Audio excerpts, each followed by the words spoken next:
Tonight, we will explore the ancient teaching that actions circle back to their source, like ripples returning to disturb the still water where a stone was thrown. In the great wheel of cause and effect, what we set in motion eventually finds its way home to us, often wearing a face we do not recognize until it is too late. There is nothing you need to do tonight, nothing to fix, no one you need to become. Simply rest here in this moment, allowing these stories to wash over you like gentle rain. If this path of wisdom calls to you, I invite you to subscribe and walk with us as we explore the deeper teachings that can transform both sleep and waking life. We will journey tonight through 10 tales of karma, that profound law which the Buddha called the foundation of all existence. Each action plants a seed. Each seed grows according to its nature. Each harvest returns to the hand that planted it. This is not punishment or reward from some distant judge, but simply the way things are, as natural as seasons turning or water flowing downhill. Let us begin this journey together, breathing softly into this space of learning and rest. Take a gentle breath now. Feel the air moving through you, carrying with it the wisdom of ages past and the peace of this present moment. There is nowhere else you need to be, nothing else you need to understand. Simply be here and let these ancient truths unfold in their own time. Let us explore the first story of a baker named Priya who learned that seeds of betrayal grow into gardens of loss. The stolen recipe. In a town known for its morning markets and the smell of fresh bread drifting through narrow streets, there lived a baker named Priya whose loaves were ordinary, her pastries unremarkable, her shop struggling to compete with the established bakeries that had fed the town for generations. She worked long hours, rising before dawn to knead dough and tend her ovens, but customers preferred the bread from shops with longer histories and deeper reputations. Priya lived with growing worry. Each week brought fewer customers, less coin, more uncertainty about whether she could pay the rent for her small shop with its single oven and cramped workspace. She watched the successful bakers across the market square, their shops busy from morning until evening, their apprentices hurrying with full baskets to supply the wealthy households on the hill. Her elderly aunt, Kamala, had noticed Priya's struggles. Kamala was a woman bent with age, her hair white as flour, her hands gnarled but still skillful. She had been the finest baker in the district before arthritis forced her to stop working. And though she lived now in a tiny room above the cloth merchant's shop, surviving on the small coins her neighbors could spare for mending and simple tasks, she possessed something more valuable than gold. One evening, as the market was closing and Priya was sweeping flour from her shop floor with tired, discouraged movements, Kamala appeared in the doorway. The old woman moved slowly, her walking stick tapping against the stone threshold, but her eyes were bright with purpose. "Come," she said simply. "It is time you learned what my grandmother taught me, and her grandmother taught her." They walked together through the quiet streets to Kamala's small room. The space was simple: a narrow bed, a wooden table, a shelf holding a few precious books, and a small clay pot that contained her life savings. But when Kamala began to speak, the humble room seemed to fill with the presence of generations. "This recipe," Kamala said, her voice soft but carrying the weight of years, "has been in our family for 7 generations. My ancestor created it during the great famines, when ordinary grain was scarce and people were hungry. She learned to combine the common grains with special techniques that made bread both nourishing and delicious. The secret is not just in the ingredients, but in the timing, the temperature, the way you work the dough with your hands." Kamala moved to her small cooking area and began to demonstrate. Her aged fingers worked with surprising grace, showing Priya how to test the water temperature with the inside of her wrist, how to add the special mixture of seeds and herbs at precisely the right moment, how to knead with a rhythm that incorporated air and developed the perfect texture. The timing of the rises is crucial, Kamala continued, her hands never stopping their patient work. First rise in warmth, second in coolness, third in moderate temperature. Most bakers rush. This bread cannot be rushed. It teaches patience and rewards it.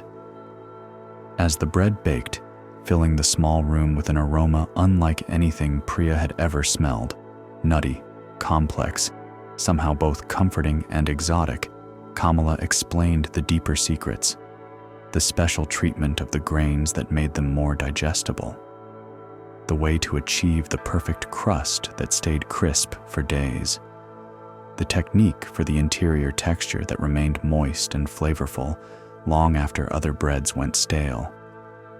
"Why are you sharing this with me?" Priya asked, watching the old woman with new respect. Kamala was quiet for a long moment, her weathered face thoughtful in the light of the small oil lamp. "Because you are family, because the knowledge should continue, because..." She paused, her voice growing softer. "Because I have no daughter of my own, and I trust you to honor what has been passed down through so many hands."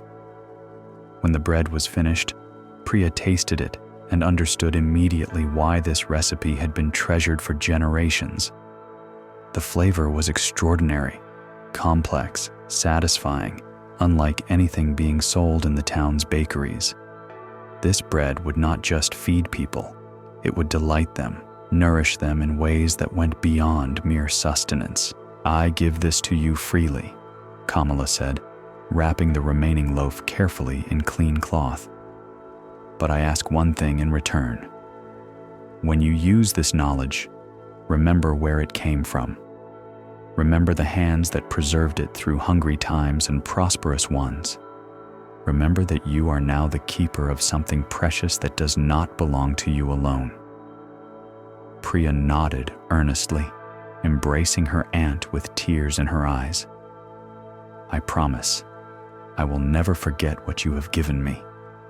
The next morning, Priya began incorporating elements of the ancient recipe into her baking. She was careful at first, not wanting to reveal the full secret immediately, but even the partial application of Kamala's techniques produced bread noticeably superior to what she had made before. Customers began to notice. Word spread quietly through the market that something had changed at Priya's shop. Within a month, her bakery was busier than it had ever been. Within 3 months, she had customers waiting outside her door each morning. The unique flavor and lasting quality of her bread drew people from neighboring districts. She hired her first assistant, then a second. Her simple shop became the most successful bakery in the town. But as the coins accumulated and the praise grew, something shifted in Priya's heart. When customers asked about her techniques, she found herself claiming credit for innovations that weren't hers. When other bakers complimented her skill, she accepted their admiration without mentioning Kamala's teaching. When a traveling merchant offered to buy her recipe for a substantial sum, she began to think of it as her own creation. The lie grew gradually, naturally, like bread rising in warmth. "I spent years developing this technique," she would say. "It took many failed experiments before I perfected the timing. My unique approach to grain preparation is what makes the difference." Months passed. Priya's business expanded. She moved to a larger shop with multiple ovens, hired more workers, began supplying the wealthy households and even the local monastery. Her bread appeared at important celebrations, was served at weddings and festivals. People spoke of Priya's famous recipe, and her reputation as a master baker spread throughout the region. Meanwhile, Kamala struggled in her small room above the cloth merchant's shop. The little money she earned from mending was barely enough for food and shelter. The arthritis in her hands worsened, making even simple tasks painful. She had hoped that Priya's success might bring some assistance, perhaps occasional help with food or medicine, or even just regular visits and company. But as Priya grew more prosperous, she seemed to have less time for her elderly aunt. When they did encounter each other at the market, Priya was polite but distant, often hurried. Surrounded by the bustle of her thriving business, she would nod respectfully and promise to visit soon, but the visits never came. The promises grew emptier as the months passed, and Priya became increasingly absorbed in her success and reputation. One day, a young man named Dev approached Priya's shop looking for work. He was skilled, eager, and possessed of an unusual talent for understanding the subtle aspects of baking, the way temperature and humidity affected rising times, the techniques for achieving consistent results, even when conditions varied. Priya hired him as her chief assistant and soon discovered that Dev had not only technical skill, but also genuine curiosity about the craft. "Your bread is extraordinary," Dev said one morning as they prepared for the day's baking. "The complexity of flavor, the perfect texture. I've never encountered techniques like these. Where did you learn such methods?" Priya felt the familiar flutter of pride mixed with unease that came whenever someone praised her supposed innovations. "Years of experimentation," she replied, turning away to check the ovens. "Trial and error, testing different approaches until I found what worked." Dev nodded respectfully, but his eyes were bright with curiosity. "Would you teach me? I mean, the deeper techniques, not just the basic steps, but the principles behind them? I want to understand not just how to follow the recipe, but why it works the way it does." For a moment, Priya hesitated. Something in Dev's earnest request reminded her of her own eagerness when Kamala had shared the family secrets. But the memory was uncomfortable now, carrying with it the weight of promises broken and credit stolen. She pushed the discomfort away. "Perhaps," she said finally, "when you've proven yourself more fully. These techniques, they're very advanced. They require complete understanding of the fundamentals first." So Dev worked and watched, absorbing everything he could through observation and careful attention. He was patient, dedicated, never pushing for information Priya wasn't ready to share. But he was also intelligent, and gradually, he began to piece together the patterns underlying her methods. He noticed the specific timing of the rises, the precise temperatures, the way she treated the grains. He experimented quietly in his own time, trying to understand the principles that made her bread so superior. One evening, as they were closing the shop, Dev asked again about learning the deeper techniques.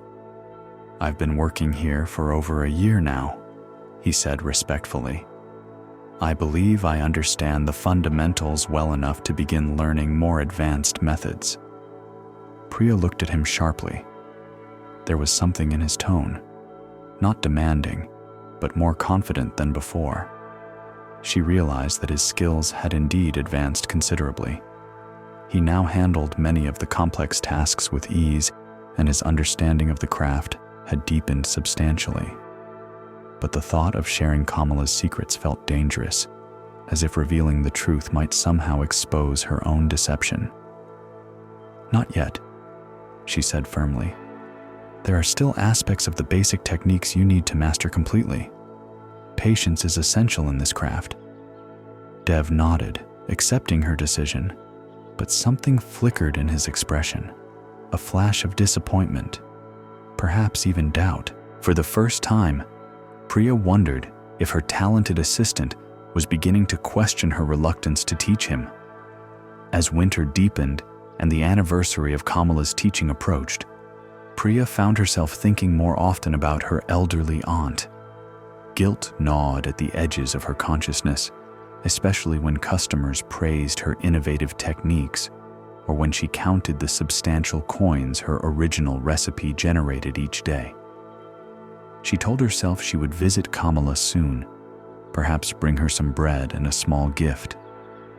But the days passed, and the visit never happened. Then came the morning when Kamala appeared at the bakery.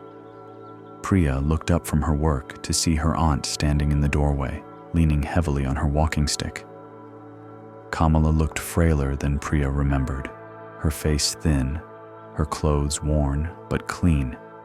The sight sent a sharp pang through Priya's chest, part guilt, part genuine affection, part fear of an uncomfortable conversation. "Aunt Kamala," Priya said, setting down her rolling pin and approaching with a smile that felt forced. "What brings you here so early?" The old woman's eyes moved slowly around the expanded bakery. The multiple ovens, the bustling assistants, the baskets of bread ready for delivery to wealthy customers. Her gaze lingered on the sign outside that proclaimed this the home of Priya's famous artisan breads. "I wanted to see," Kamala said quietly, "how the recipe was faring." The words hung in the air between them, carrying layers of meaning that made Priya's stomach tighten with anxiety. Around them, the normal bustle of the morning preparation continued. Dev and the other assistants kneading dough, tending ovens, preparing for another profitable day. But Priya felt as though she and her aunt existed in a bubble of tense silence. "It's doing well," Priya replied carefully. "The business has grown considerably." Kamala nodded slowly, her weathered hands gripping her walking stick. "I can see that. The whole town speaks of your success. They call you a master baker, an innovator." She paused, her eyes meeting Priya's directly. "They say you developed these techniques through your own experimentation." The accusation, gentle but unmistakable, sent heat rushing to Priya's cheeks. Around them, she was aware of her assistants working, potentially listening, her reputation suddenly feeling fragile as spider's silk. People sometimes misunderstand," Priya stammered. "I never claimed." But even as she spoke, she knew the words were hollow. She had claimed exactly that many times, to many people. She had built her entire reputation on techniques that weren't hers, knowledge she had been trusted with freely, and was now hoarding like stolen gold. Kamala's expression remained gentle, but there was sadness in her eyes that cut deeper than anger would have. "I see," she said simply. "I wonder, could you spare a loaf? I haven't eaten proper bread in some time." The request was so simple, so reasonable, that it made Priya's deception feel even more shameful. Here was the woman who had given her the key to her success, asking for nothing more than a single loaf of bread made with techniques she had shared freely. "Of course," Priya said quickly, moving to select one of the finest loaves from the cooling racks. As she wrapped it carefully, her hands trembled slightly. "Please, take 2, and some of the honey cakes as well." Kamala accepted the package with dignity, her thank you genuine but formal. As she turned to leave, she paused at the threshold and looked back. "The recipe has been good to you," she said softly. "I hope you remember that it was meant to feed people, to bring nourishment and joy. That was always its purpose. Not just profit, but service." After Kamala left, Priya found it difficult to concentrate on her work. The familiar routines felt different somehow, tainted by the weight of unspoken truths. She caught Dev watching her with curious eyes, as if he had sensed something significant in the exchange with the old woman. That evening, after the shop had closed and the other workers had gone home, Dev lingered as he often did, helping with the final cleaning and preparation for the next day. "The old woman who came this morning," he said carefully, "she seemed Familiar with your work. An old teacher, perhaps. Priya's hands stilled on the counter she was wiping. Just a family member, someone who appreciates good bread. Dev nodded, but his expression suggested he had heard more in the conversation than Priya wished. I've been thinking about what you said about patience being essential to the craft. You're right, of course. But I've also been wondering. He paused, choosing his words carefully. I've been wondering if perhaps some knowledge is meant to be shared rather than hoarded, if the purpose of learning is to teach others in turn. The words hit Priya like cold water. Did Dev know? Had he somehow pieced together the truth about the recipe's origin?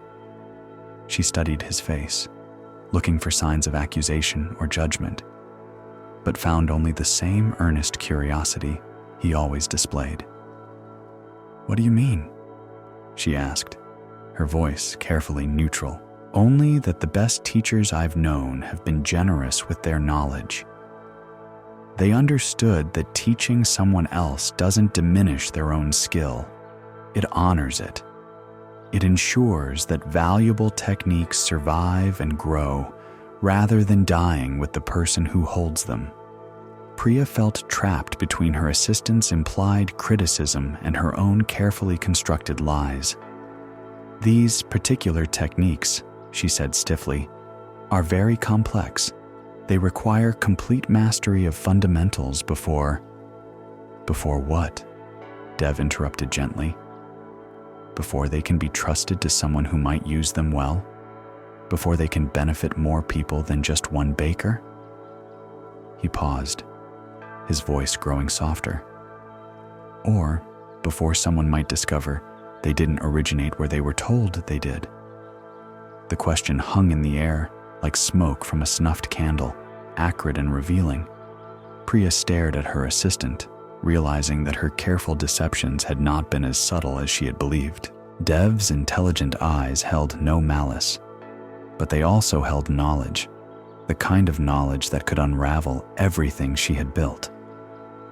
I don't know what you're implying, she said, but her voice lacked conviction. Dev was quiet for a long moment, continuing his cleaning with methodical precision. When he spoke again, his tone was carefully respectful but firm. I'm not implying anything. I'm simply observing that knowledge has a way of finding its way to where it needs to go. And sometimes, when people try to hold too tightly to what was meant to be shared, they find that their grip isn't as secure as they thought. The words felt like a warning, though delivered without threat. Priya studied Dev's face, trying to understand exactly what he knew and what he intended to do with that knowledge. But his expression revealed nothing beyond patient professionalism and a hint of disappointment that might have been directed at her character rather than her baking skills. That night, Priya lay awake thinking about Kamala's visit, Dev's pointed comments, and the growing complexity of the lies she had built her success upon. She told herself that she deserved the prosperity she had achieved. After all, she was the one who had worked hard to perfect the techniques, who had built the business, who had earned the customer's loyalty. The fact that the original knowledge had come from her aunt didn't diminish her own contributions. But even as she tried to convince herself, she knew that something fundamental had shifted. The comfortable certainty of her position had developed cracks, and through those cracks, doubt was seeping in like water through a damaged foundation. In the weeks that followed, the atmosphere in the bakery grew subtly different. Dev continued to work diligently, but there was a new quality to his attention, more observant, more analytical, as if he were studying not just the techniques, but the person who claimed to have created them. He asked fewer questions about the advanced methods, but Priya often caught him watching her work with an intensity that made her uncomfortable. She also noticed that he had begun experimenting more extensively in his off hours. Sometimes she would arrive in the morning to find evidence that he had been working late into the night, extra flour dusting surfaces, lingering aromas that suggested he had been testing different approaches to the bread that had made her famous. The realization that Dev might be trying to reverse engineer her techniques filled Priya with a mixture of anger and anxiety. After all she had taught him, all the opportunities she had provided, was he now attempting to steal her secrets? The irony of her indignation was lost on her completely. One morning, she decided to confront him directly. "I've noticed you've been doing additional work in the evenings," she said, trying to keep her tone neutral. "I hope you understand that the techniques we use here are proprietary. They're not to be shared or replicated elsewhere." Dev looked up from the dough he was kneading, his expression carefully blank. "Of course, I would never violate your trust by sharing your methods with competitors." Something in his phrasing, the emphasis on your methods, sent another chill of unease through Priya. But before she could probe further, the morning rush of customers began, and the conversation was lost in the bustle of daily business. As winter gave way to spring, Priya's anxiety about Dev's intentions grew. She began to guard her techniques more carefully, doing more of the critical steps herself rather than allowing him to observe. But this created its own problems. The workload became more demanding, and she found herself exhausted from trying to maintain control over every aspect of production while still managing the business side of her growing enterprise. The strain began to show in small ways. Her bread, while still superior to anything else in the town, occasionally suffered from the rushed timing that resulted from her desire to keep certain steps secret from her own assistant. Customers began to comment, not complaints exactly, but observations that the consistency wasn't quite what it had been. "Your bread is still the finest in the region," said Master Chen, the monastery's purchasing agent, as he collected the weekly order. "But I've noticed some variation lately. The monks have particularly sensitive palates. They notice when something is even slightly different from usual." The comment stung because Priya knew it was accurate. In her effort to maintain secrecy, she was compromising the very quality that had made her successful. But she couldn't see a way forward that didn't involve either revealing the truth about the recipe's origin or trusting Dev completely. And both options felt impossibly risky. Then came the morning when everything changed. Priya arrived at her bakery to find Dev waiting for her, his expression serious and purposeful. On the counter beside him sat a single loaf of bread, wrapped in clean cloth and still radiating the warmth of recent baking. "I wanted to speak with you," he said without preamble, "about this." He unwrapped the bread, revealing a loaf that made Priya's heart sink into her stomach. It was perfect. Not just good, but extraordinary. The crust had the exact golden brown color and texture that characterized Kamala's ancient recipe. The aroma rising from it carried the complex, nutty fragrance that had made Priya's bread famous throughout the region. With hands that trembled slightly, Dev tore the loaf open to reveal the interior. The crumb structure was flawless. The precise texture, the perfect distribution of air pockets, the distinctive color that came from the special grain preparation technique that Kamala had guarded for generations. "How?" Priya whispered, though part of her already knew the answer. Dev's expression remained respectful, but firm. "I've been experimenting for months, trying to understand the principles behind the techniques I observed. It took time and many failures. But eventually I began to see the patterns, the timing sequences, the temperature requirements, the special treatment of the grains." He paused, his eyes meeting hers directly. "And yesterday, I had a conversation with an elderly woman who sells mending services near the cloth merchant's shop, a woman named Kamala. The name hit Priya like a physical blow. She sank onto a stool, suddenly feeling dizzy and sick. "She's very frail," Dev continued, his voice gentle but relentless. "Living in conditions that seem unfortunate for someone who possesses such valuable knowledge." She was surprised to learn that the techniques her family had preserved for 7 generations had become famous throughout the region under someone else's name. Priya's hands covered her face, but she could still feel Dev's steady gaze upon her. When she finally looked up, she expected to see anger or accusation in his expression, but found instead something that might have been pity mixed with disappointment.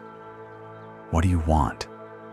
she asked, her voice barely above a whisper. "I want to learn," Dev said simply. "All of it. The complete recipe, not the partial version you've been using.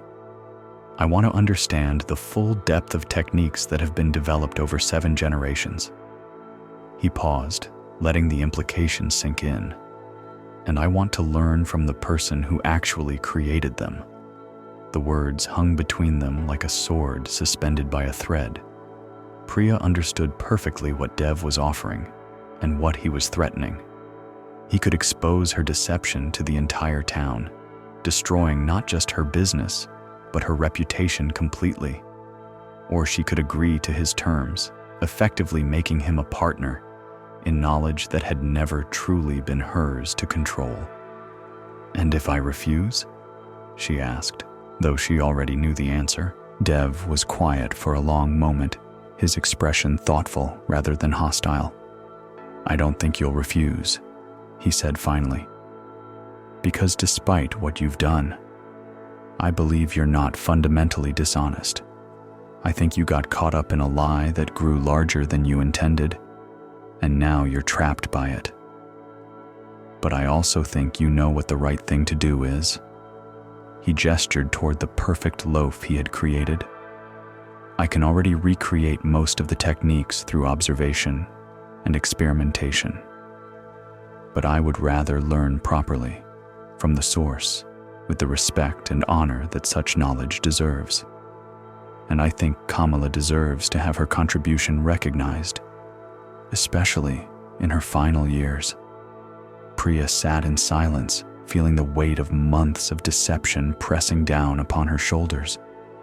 Around them, the familiar bakery seemed different now, less like a kingdom she had built, and more like a prison she had constructed from lies and stolen knowledge. The morning sun was beginning to stream through the windows, and soon her other assistants would arrive for the day's work.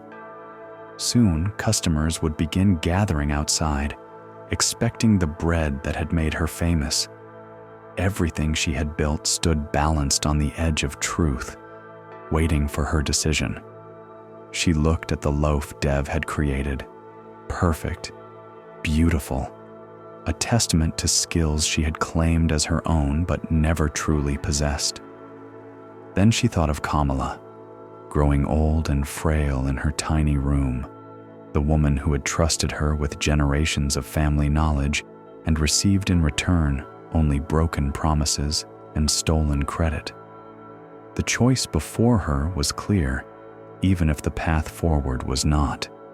She could continue the deception, fighting to protect lies that grew more complex and dangerous with each passing day. Or she could face the truth of what she had become and try to find a way back to the person she had been before fear and pride had led her so far astray. Dev waited patiently, his expression calm but watchful. On the counter between them, the bread he had created seemed to glow in the morning light, beautiful, perfect, and completely honest about its origins. Outside, the first early customers were beginning to gather, drawn by the reputation Priya had built on borrowed knowledge. The day was beginning, and with it, all the choices that would determine not just what happened next, but who she would choose to be. The scent of Dev's perfect bread filled the air around them, carrying with it the accumulated wisdom of 7 generations and the question that would define everything that followed. Would she choose truth, no matter how costly, or continue building her success on foundations that had never truly belonged to her?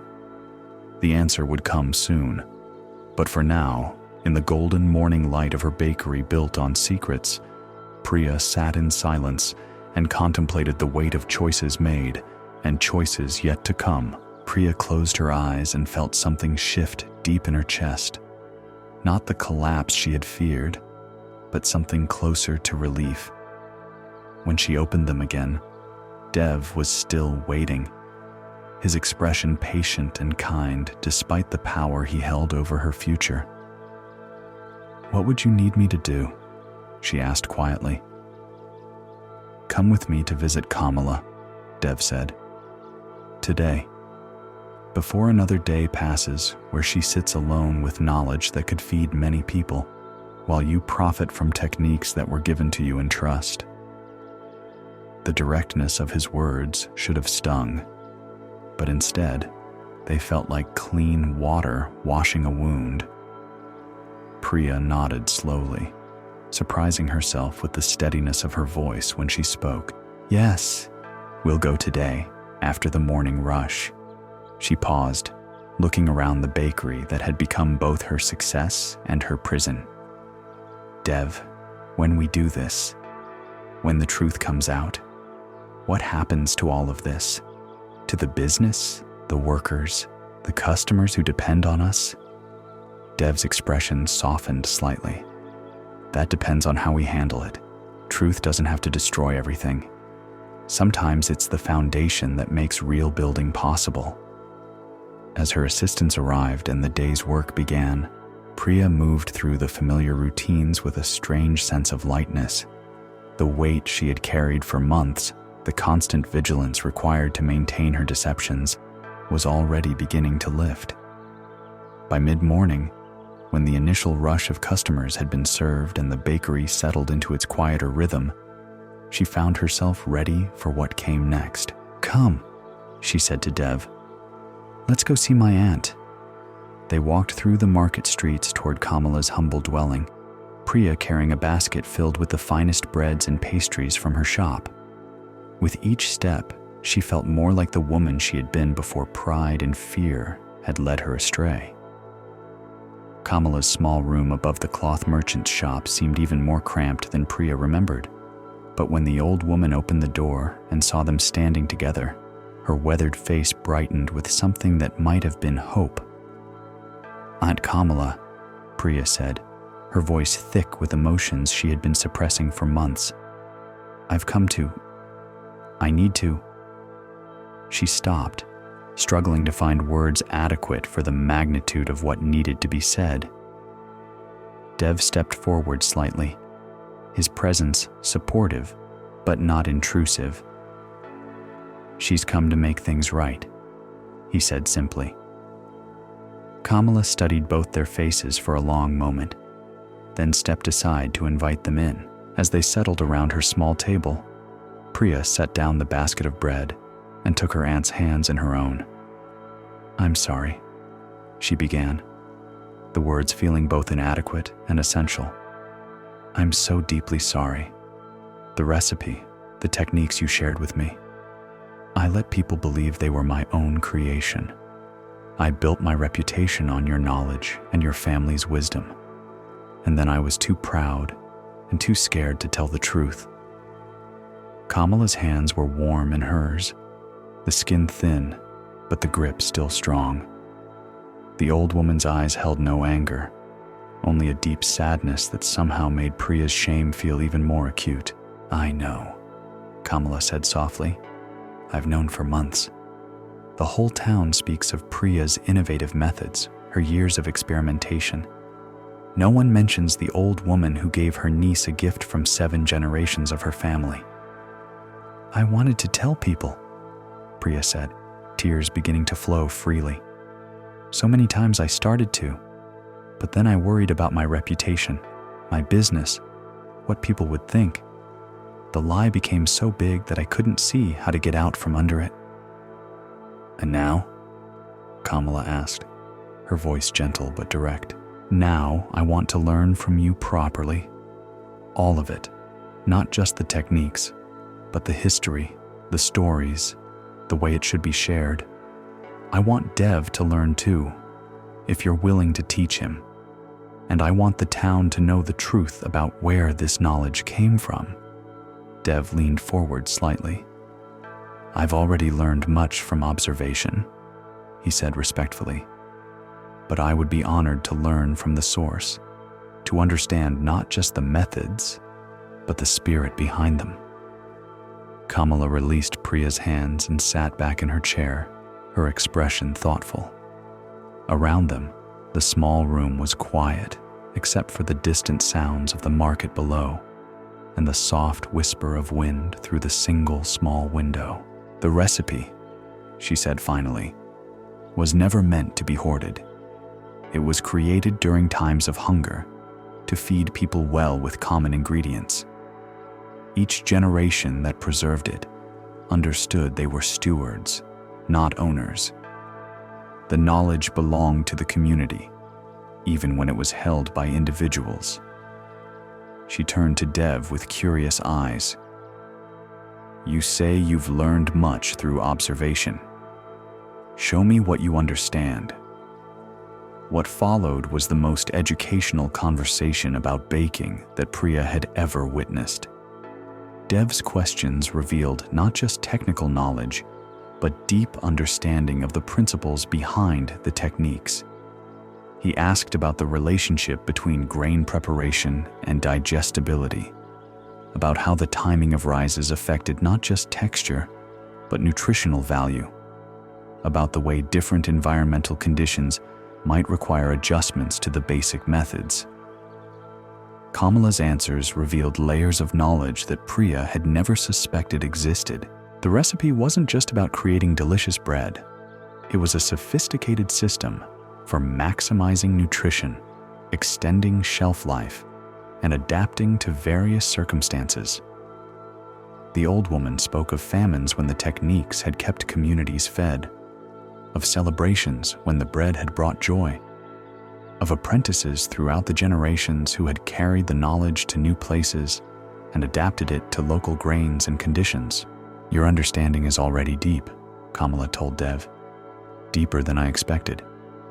How did you piece together so much from observation alone?" Dev glanced at Priya before answering. "I watched carefully, tested constantly, and thought about the principles rather than just copying the actions. But I also spoke with other experienced bakers, including some of the older ones who remembered different techniques from their own families. One of them mentioned that some methods I described sounded like approaches she had heard of but never seen practiced. And that led you to me," Kamala said, understanding dawning in her expression. "Eventually, yes.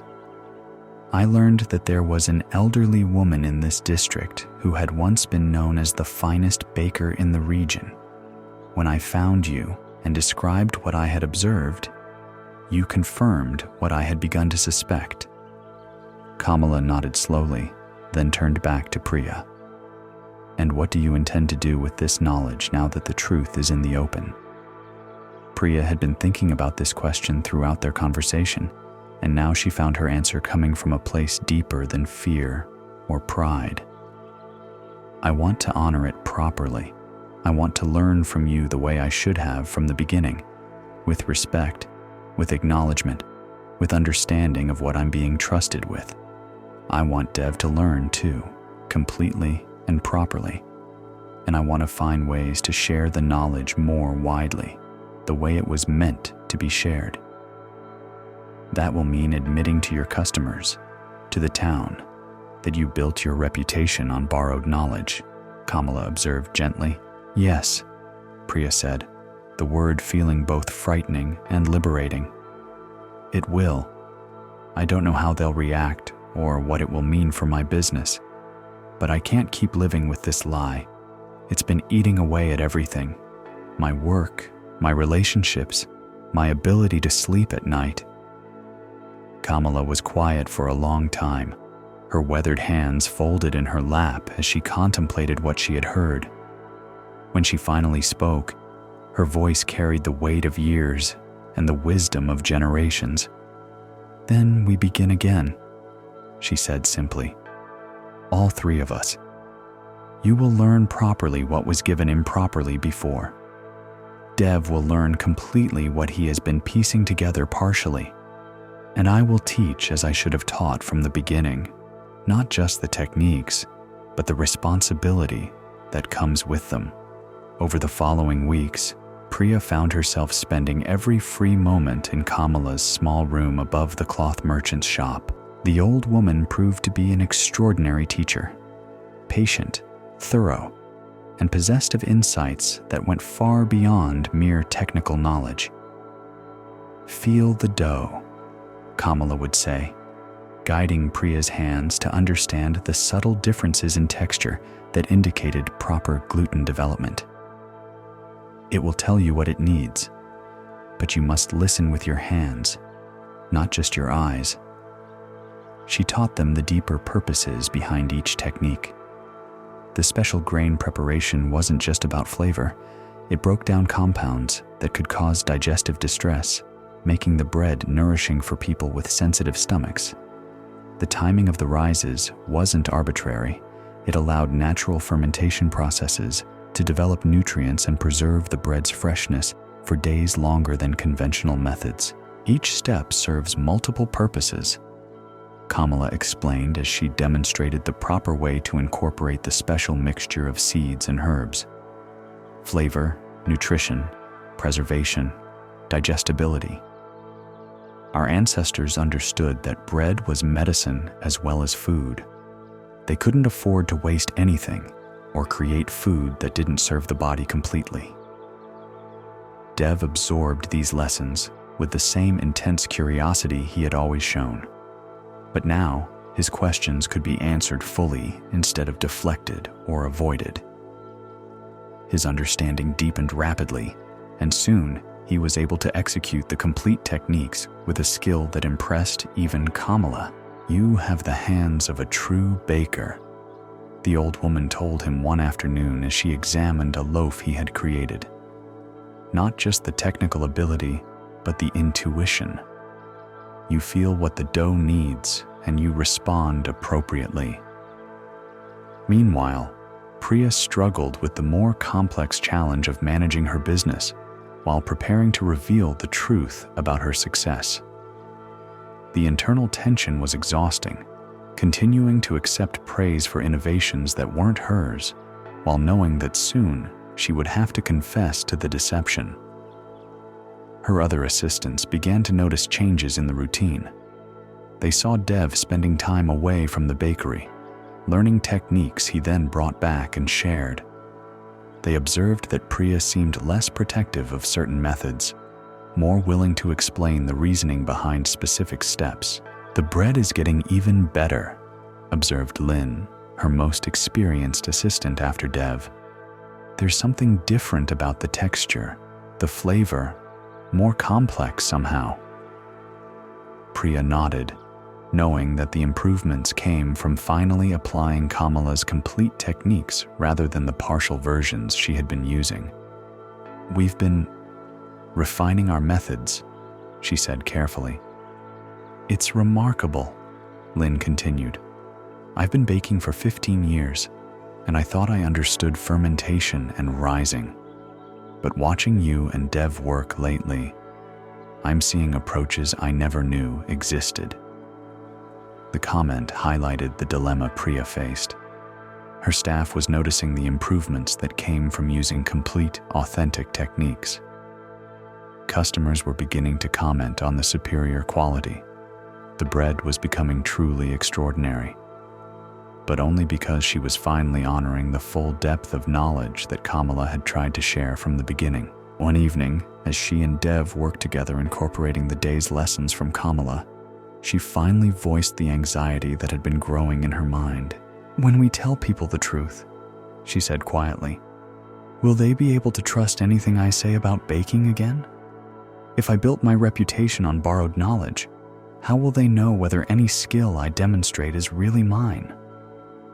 Dev considered this as he shaped loaves with the precise, flowing motions Kamala had taught them. I think that depends on how you tell the truth. If you approach it with the same honesty you're showing now, people will see that.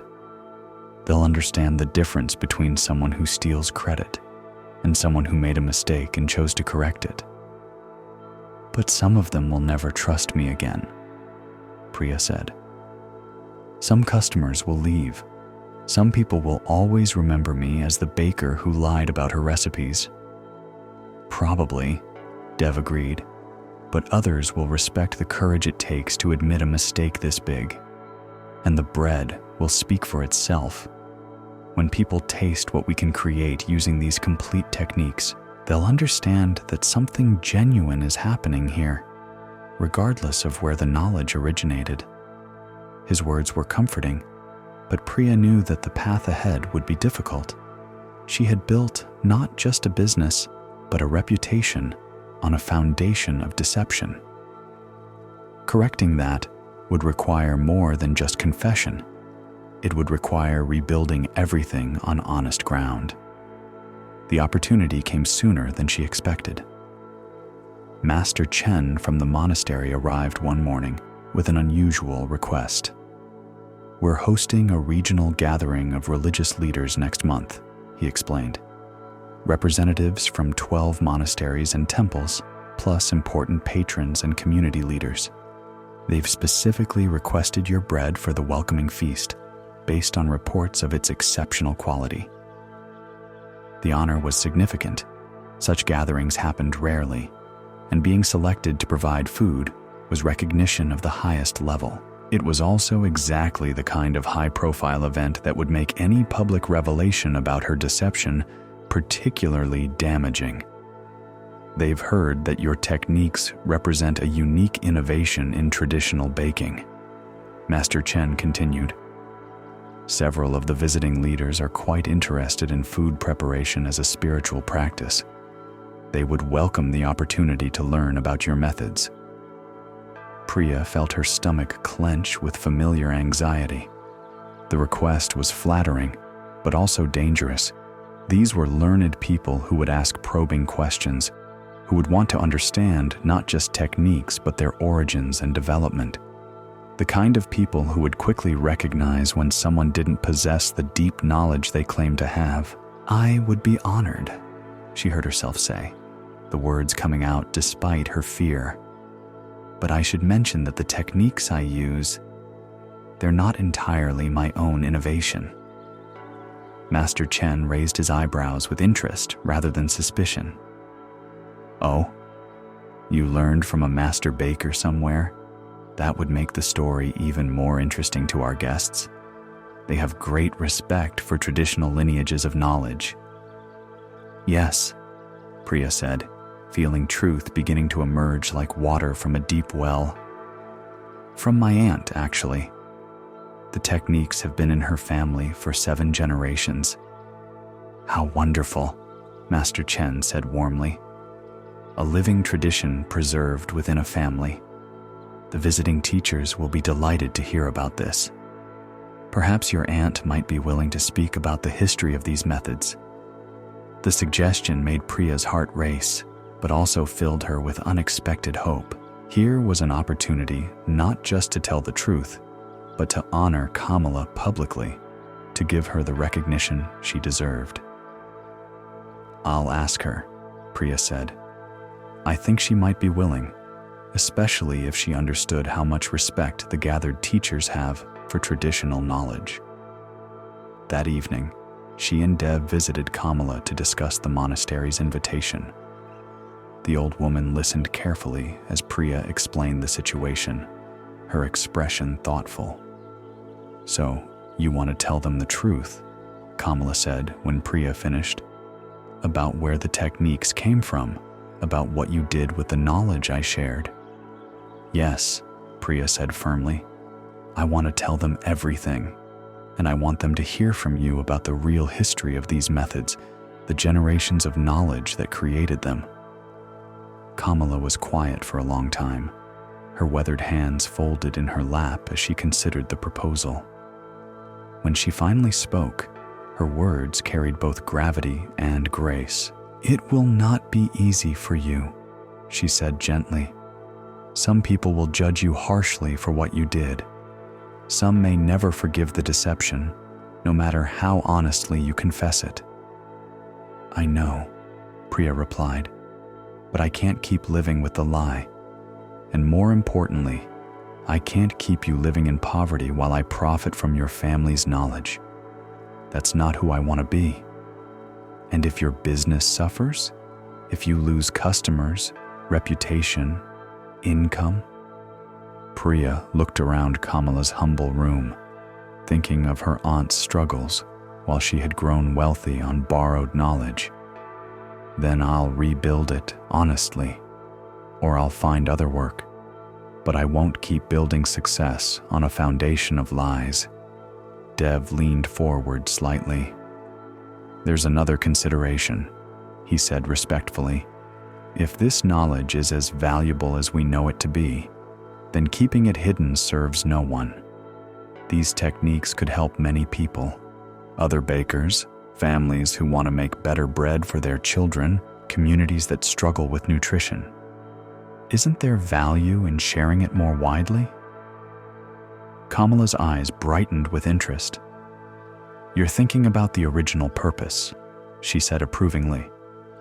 "These methods were created to help communities, not to make individuals wealthy. Perhaps it's time they returned to that purpose." The conversation continued late into the evening, but by the time they parted, the decision was made. They would accept the monastery's invitation. Priya would tell the assembled leaders the complete truth about her techniques and their origin. Kamala would speak about the history and purpose of the knowledge her family had preserved. And together, they would begin to share this wisdom in the way it was meant to be shared, openly, honestly, and in service to the community. As Priya walked home through the quiet streets, she felt something she hadn't experienced in months. Genuine excitement about her work, not the anxious thrill of maintaining successful deceptions, but the clean energy of purposeful action aligned with her deeper values. The path ahead remained uncertain. She didn't know how her revelation would be received, what the consequences would be for her business, or how her relationship with customers and competitors might change. But for the first time since she had begun living with the weight of stolen credit, she felt like herself again. Tomorrow would bring new challenges as she continued learning from Kamala while managing a bakery built on foundations she was preparing to publicly dismantle. But tonight, walking under stars that seemed unusually bright, Priya felt the deep satisfaction of a person who had chosen truth over comfort, service over profit, and integrity over reputation. The bread would speak for itself, as Dev had said, and soon it would speak honestly.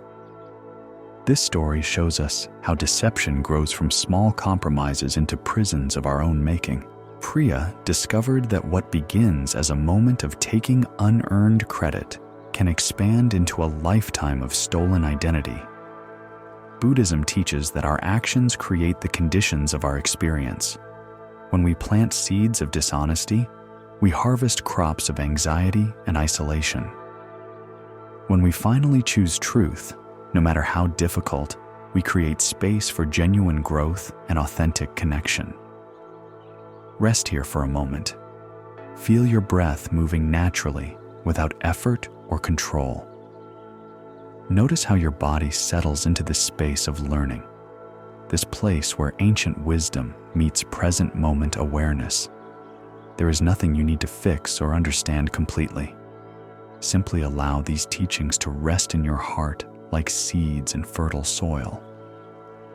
Let us explore another story of a merchant named Koro, who learned that the coins we squeeze too tightly slip through our fingers like water.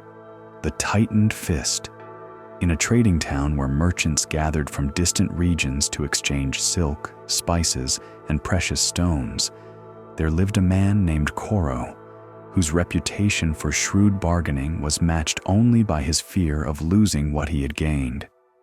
He operated from a narrow shop wedged between a tea house and a fabric dealer, its shelves lined with carefully cataloged goods and its strong box hidden behind 3 separate locks. Koro had not always been driven by such careful calculation. In his youth, he had been generous with friends, quick to offer loans to struggling neighbors, willing to take reasonable risks on promising ventures.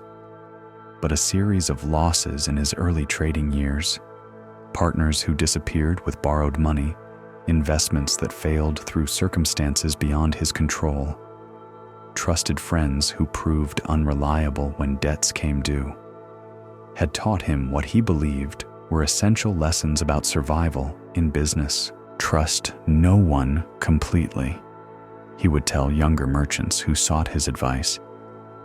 Keep your plans to yourself, your profits private, your vulnerabilities hidden. The world is full of people who will take advantage of any weakness they discover.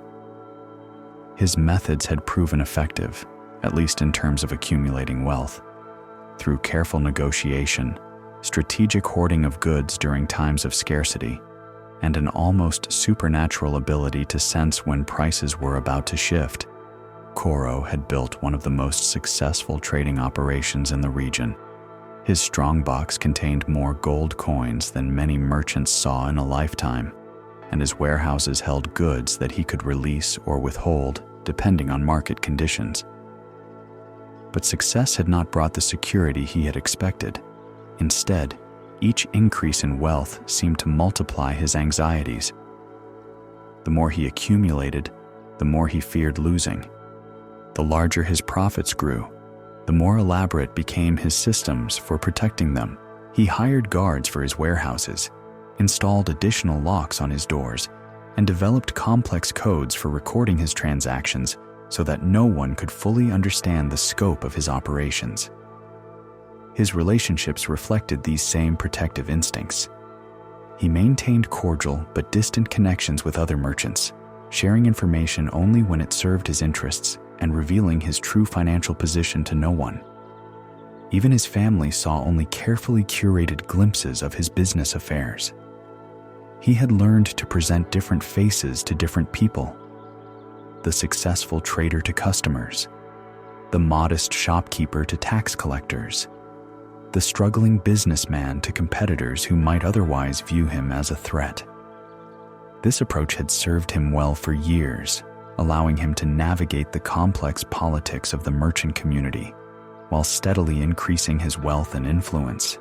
But it had also created an increasingly complicated web of partial truths and strategic omissions that required constant vigilance to maintain. The complexity of his deceptions became particularly challenging when dealing with his suppliers. Koro had cultivated relationships with craftsmen and producers throughout the region, convincing each that they were receiving special consideration in exchange for preferential pricing and exclusive access to their finest goods. He told the silk weavers that he was their primary advocate in the trading community, assured the spice growers that he promoted their products above all others, and convinced the metal workers that his endorsements were crucial to their reputation. In reality, Koro played suppliers against each other constantly, using information gained from one to negotiate better terms with another, threatening to withdraw his business whenever prices didn't meet his expectations, and maintaining multiple sources for every product so that no single supplier could gain leverage over him. The strategy was effective, but exhausting. It required him to remember not just the actual facts of his various business relationships, but also the different versions of those facts he had presented to different people. He kept detailed private records of these carefully managed impressions, consulting them before each meeting to ensure he didn't contradict previous statements or accidentally reveal information he had claimed not to possess. One autumn morning, as Koro was reviewing his inventory and calculating profits from the season's trading, a young woman named May entered his shop. She moved with the confident bearing of someone accustomed to business negotiations, but her clothing suggested she came from modest circumstances.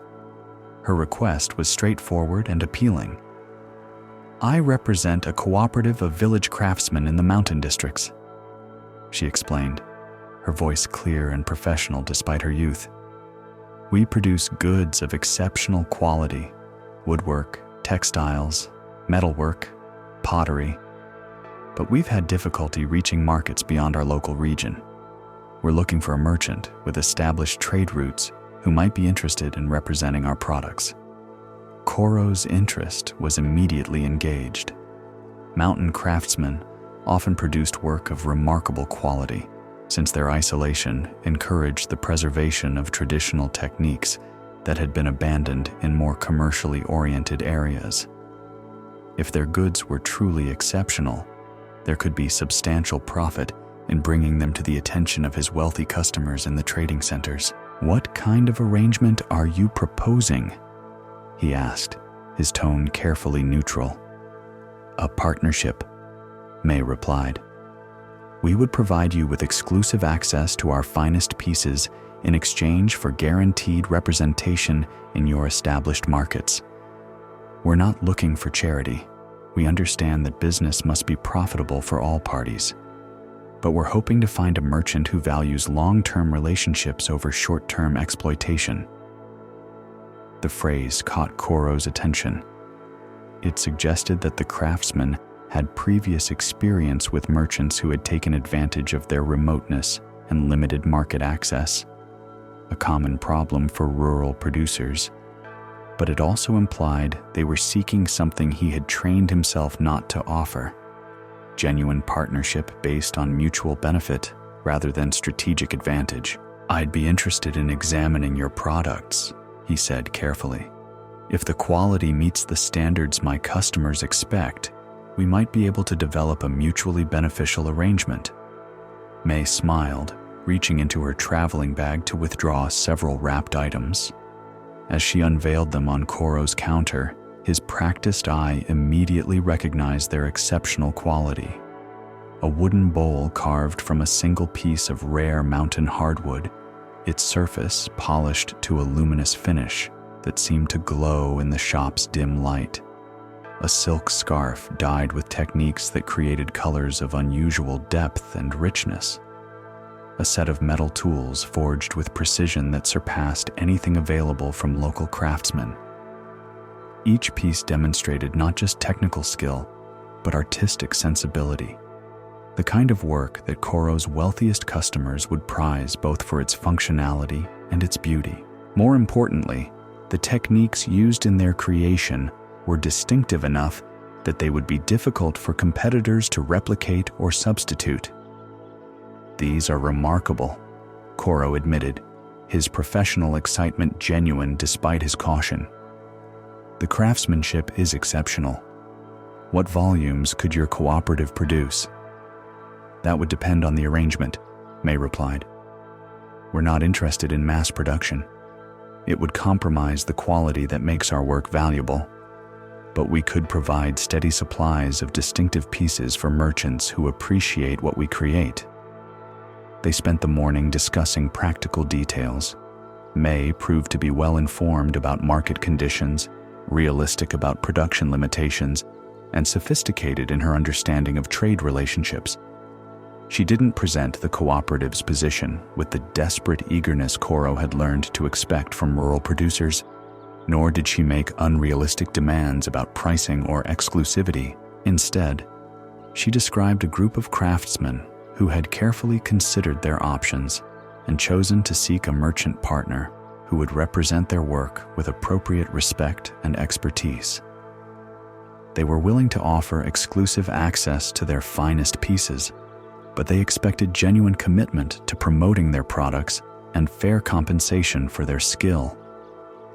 As Koro examined the sample pieces more closely, calculating potential profits and market positioning, he realized this opportunity could be extraordinary. The quality was undeniable, the distinctiveness would command premium prices, and the exclusivity would give him significant advantage over competitors. But the partnership structure May described would require him to operate differently than he had in other supplier relationships. The craftsman wanted transparency about market conditions, honest reporting of sales results, and collaborative planning for product development. They were offering trust and exclusive access, but they clearly expected reciprocal honesty and genuine partnership in return. "I'm very interested," Koro said finally, "but I'd want to visit your workshops, meet the craftsmen personally, and understand your operations before making any commitments." "Of course," May agreed. "We expected as much. We're not looking to rush into any arrangement. This is too important to all of us to handle carelessly." They arranged for Koro to visit the mountain villages the following week. As May prepared to leave, she paused at the door of his shop and looked back with an expression that seemed both hopeful and appraising. "One thing I should mention," she said. "The craftsmen I represent have had unfortunate experiences with merchants who promised partnership but delivered exploitation. They're willing to trust again, but only with someone who demonstrates genuine integrity. They're quite skilled at recognizing when someone's words don't match their intentions." The warning was delivered politely but clearly. Koro nodded his understanding, but as the door closed behind May, he felt a familiar tension settling in his chest. The opportunity was too valuable to pass up, but it would require him to operate in ways that challenged his carefully developed protective strategies. Over the next few days, as he prepared for the journey to the mountain villages, Koro found himself in an unusual state of internal conflict. His business instincts told him to approach this opportunity like any other. Gather information, identify advantages, negotiate terms that maximized his benefit, while minimizing his risks and commitments. But May's straightforward manner and the quality of the sample goods suggested that such an approach might actually undermine his chances of securing what could be the most profitable partnership of his career. The mountain journey took 2 days of travel along increasingly narrow and winding paths. Koro had made similar trips before to evaluate potential suppliers, but usually with the confident expectation that rural craftsmen would be grateful for any merchant attention and easily convinced to accept unfavorable terms in exchange for market access.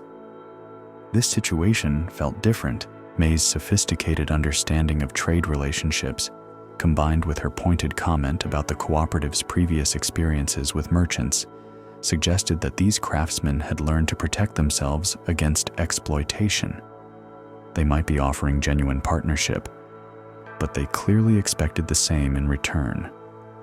When Koro finally reached the cluster of villages where the cooperative operated, he was surprised by what he found. Rather than the desperate, isolated producers he had expected, he encountered a well-organized community of skilled artisans who had developed sophisticated systems for collaboration and mutual support. The woodworkers shared techniques and tools, helping each other tackle projects that required multiple specialties. The textile producers had developed collective processes for acquiring rare dyes and fibers that none could afford individually. The metalworkers operated shared forges that enabled more complex projects than any single craftsman could undertake alone. "We learned long ago," explained Master Jian, the elderly woodworker who seemed to serve as an informal leader for the cooperative, "that we could accomplish more together than any of us could achieve alone. Competition between us only weakened everyone. Collaboration made us all stronger." The philosophy extended beyond production methods to their approach to business relationships. They had developed collective standards for quality, shared information about market conditions, and created agreements that ensured no individual craftsman would undercut the others in pursuit of personal advantage. When merchants visit us, Master Jian continued as he showed Koro through workshops that demonstrated remarkable sophistication and efficiency, they often try to play us against each other. They'll offer one craftsman special terms if he'll provide goods at prices that undercut his neighbors. We learn to recognize these tactics and refuse to participate in them. The comment was delivered without hostility, but Koro felt uncomfortably certain that it was directed at him specifically. Had May described his reputation to the cooperative members? Did they already know about his usual methods of managing supplier relationships? As he toured the various workshops over the next 2 days, observing production methods and examining finished goods, Koro found himself genuinely impressed by both the quality of work and the sophistication of the craftsman's business thinking. These were not naive rural producers who could be easily manipulated or taken advantage of. They were skilled artisans who had learned to protect their interests while maintaining the collaborative relationships that made their exceptional work possible. But their expertise also made him increasingly anxious about his ability to secure favorable terms. His usual strategies, leveraging suppliers against each other, withholding information about market conditions, negotiating from positions of artificial scarcity, would be not just ineffective, but counterproductive with craftsmen who understood such tactics and had organized specifically to resist them. On his final evening in the mountain villages, the cooperative hosted a gathering where Koro could meet all the key craftsmen and discuss potential partnership arrangements. The setting was informal but serious. A large workshop space cleared for the occasion, with examples of everyone's finest work displayed around the perimeter and simple food shared among the participants. As the conversations developed, Koro realized he was being evaluated as much as he was evaluating them. The craftsman asked probing questions about his business practices, his relationships with other suppliers, his approach to pricing and market development. Their questions were polite but persistent, clearly designed to understand not just his capabilities but his character. "We're interested in more than just finding someone to sell our goods," explained Yuki, a textile artist whose work demonstrated extraordinary technical skill combined with innovative design sensibility. "We want a partner who will represent our work appropriately, who understands the time and skill that goes into creating these pieces, who will educate customers about what makes them valuable rather than simply pursuing the highest possible profit margins. Quality craftsmanship deserves respectful representation," added Hana, a metalworker whose tools and decorative pieces showed remarkable precision and artistry.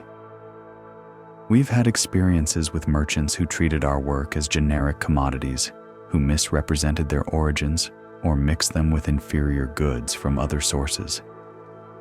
That kind of treatment damages not just our immediate profits, but our long-term reputation."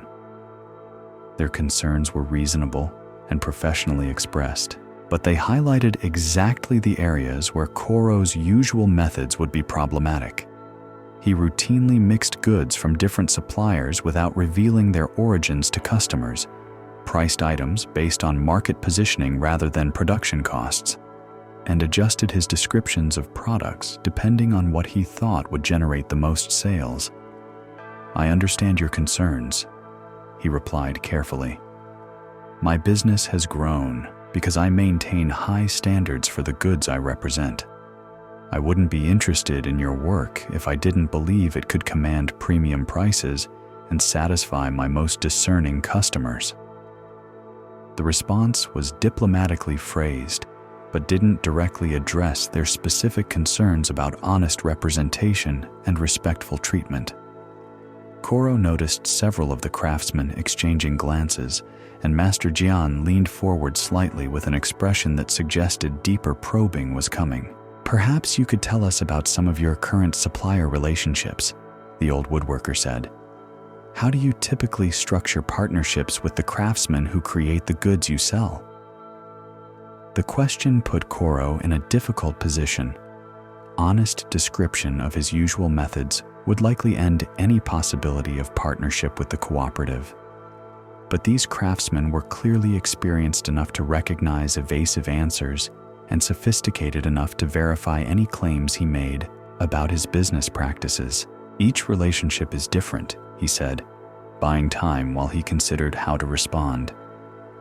I try to work with suppliers who understand market conditions and can produce goods that meet my customers' expectations. The specific arrangements vary depending on the products involved and the capabilities of the individual craftsman. But in general terms, Yuki pressed gently, do you typically work with exclusive arrangements? Do you share market information with your suppliers? How do you determine pricing for their goods? Her questions targeted exactly the practices that would be most problematic to describe honestly. Koro maintained relationships with multiple suppliers for most product categories, shared information selectively based on his strategic interests, and determined pricing based on market positioning rather than production costs or fair compensation for the craftsman's skill. Market conditions change frequently, he replied, still trying to avoid specificity. I find it's important to maintain flexibility in supplier relationships so I can respond appropriately to shifts in demand or availability. The euphemisms weren't lost on his audience.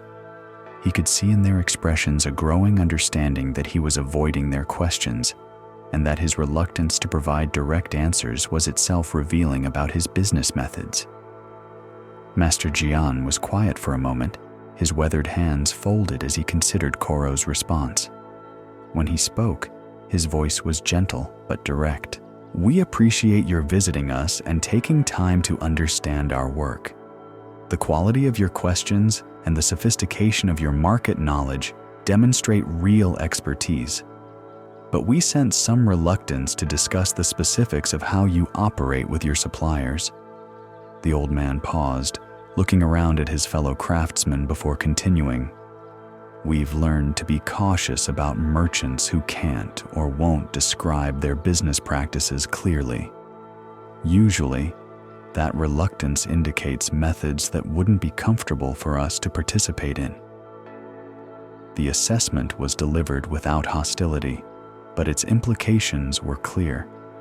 Koro's evasiveness had been recognized and interpreted correctly.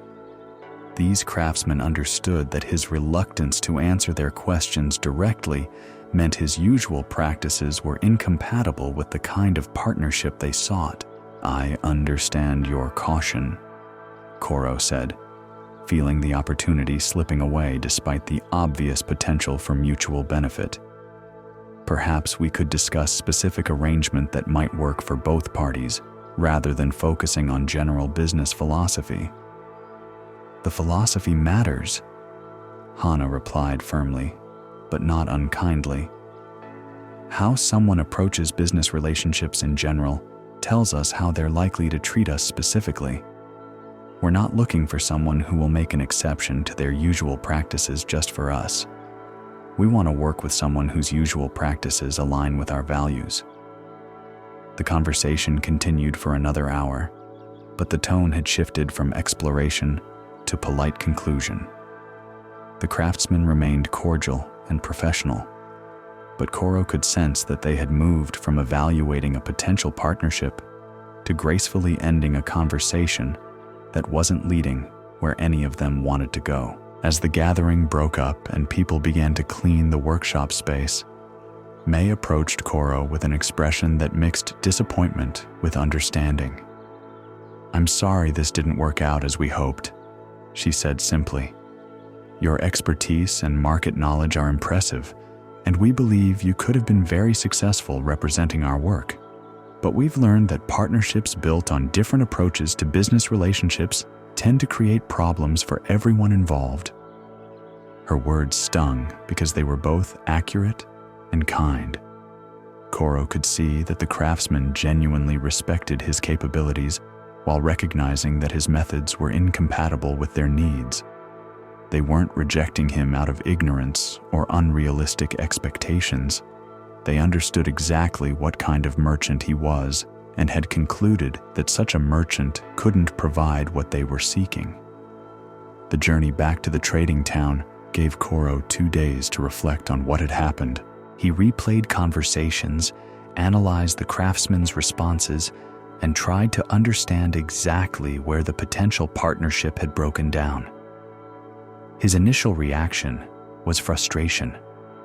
Here was an extraordinary opportunity being lost because of what he saw as unrealistic expectations about business relationships. But as the familiar roads led him back toward his shop and the comfortable routines of his established business, Koro found himself questioning not just the craftsman's decision, but his own assumptions about what made business relationships successful. The cooperative clearly worked.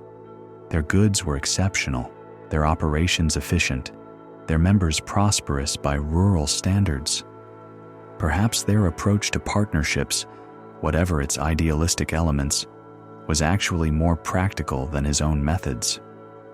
His usual strategies had indeed proven effective at generating wealth and maintaining competitive advantage, but they had also created a business environment that required constant vigilance, careful deception, and increasing isolation.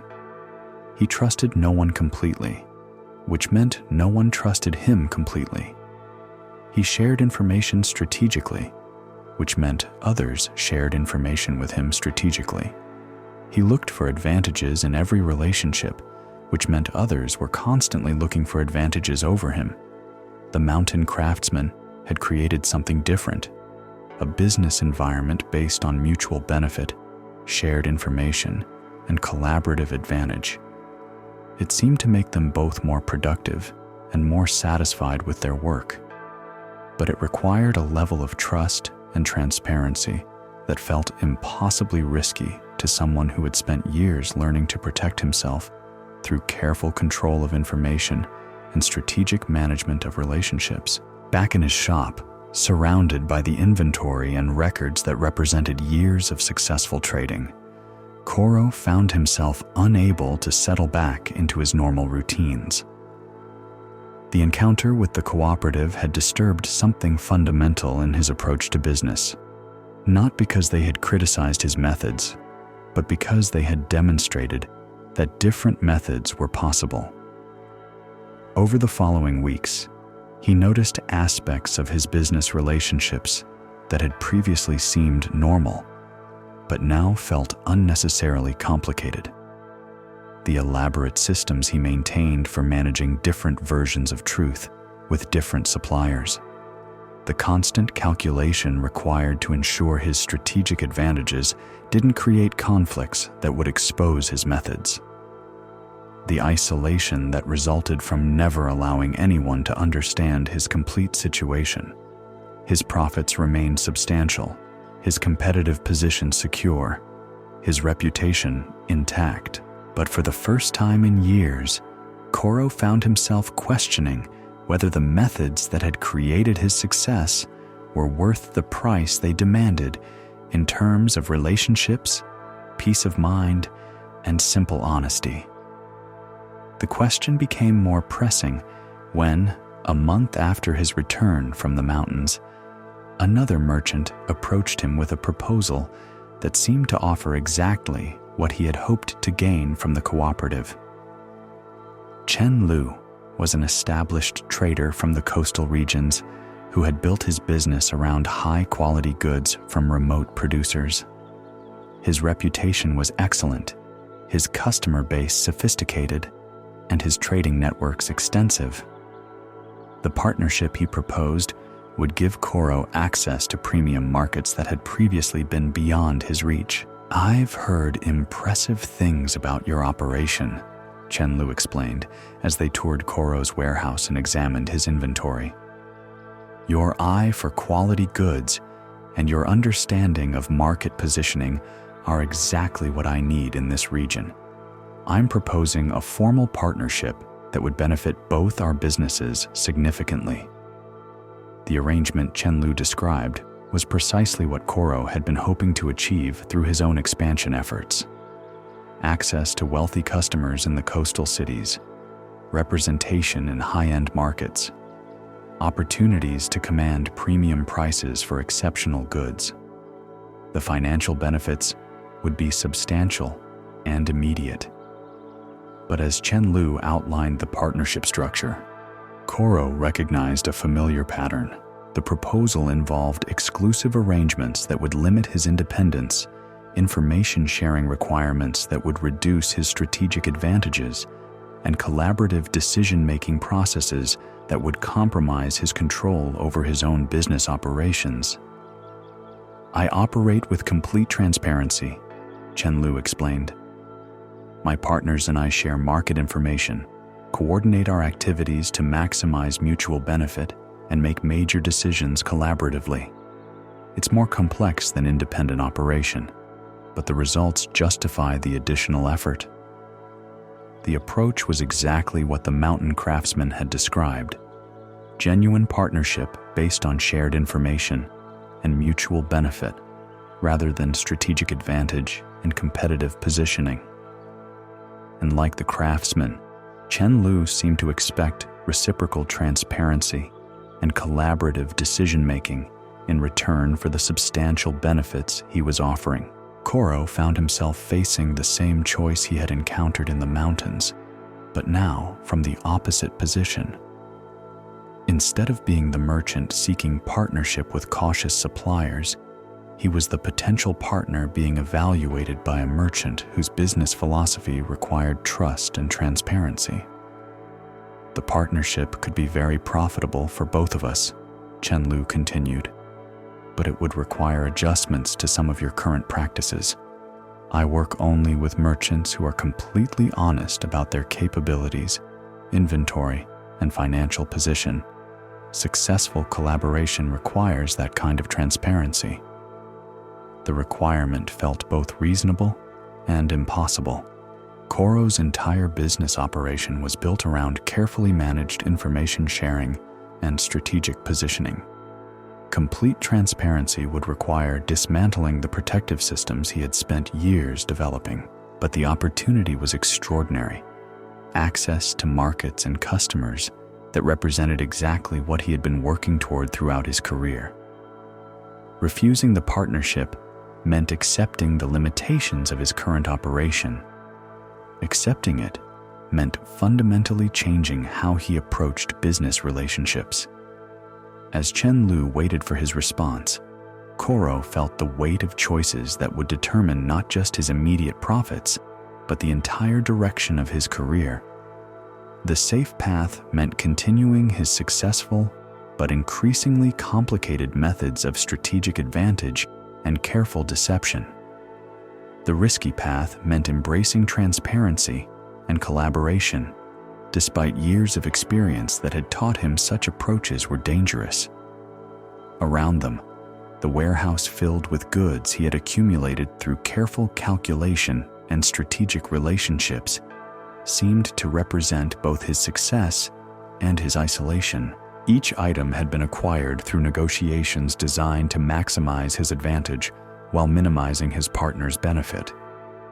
The system worked, but it had created a business environment where trust was impossible and genuine partnership unthinkable. Chen Lu's proposal offered a different path, more collaborative, more transparent, potentially more profitable, but requiring fundamental changes to methods that had proven successful for years. The choice felt like more than a business decision. It was a choice about what kind of merchant he wanted to become. Take a gentle breath here. Notice how the air moves through you, carrying with it the wisdom of difficult choices and the patience required to see clearly. Feel your body supported by this moment, held by this space of learning. There is no urgency here, no pressure to resolve what cannot yet be resolved. Simply rest in the unfolding of the story, allowing these ancient patterns to reveal themselves in their own time. Let us explore what happened when Koro was forced to choose between the security of control and the vulnerability of trust. The decision tormented Koro through sleepless nights and distracted days.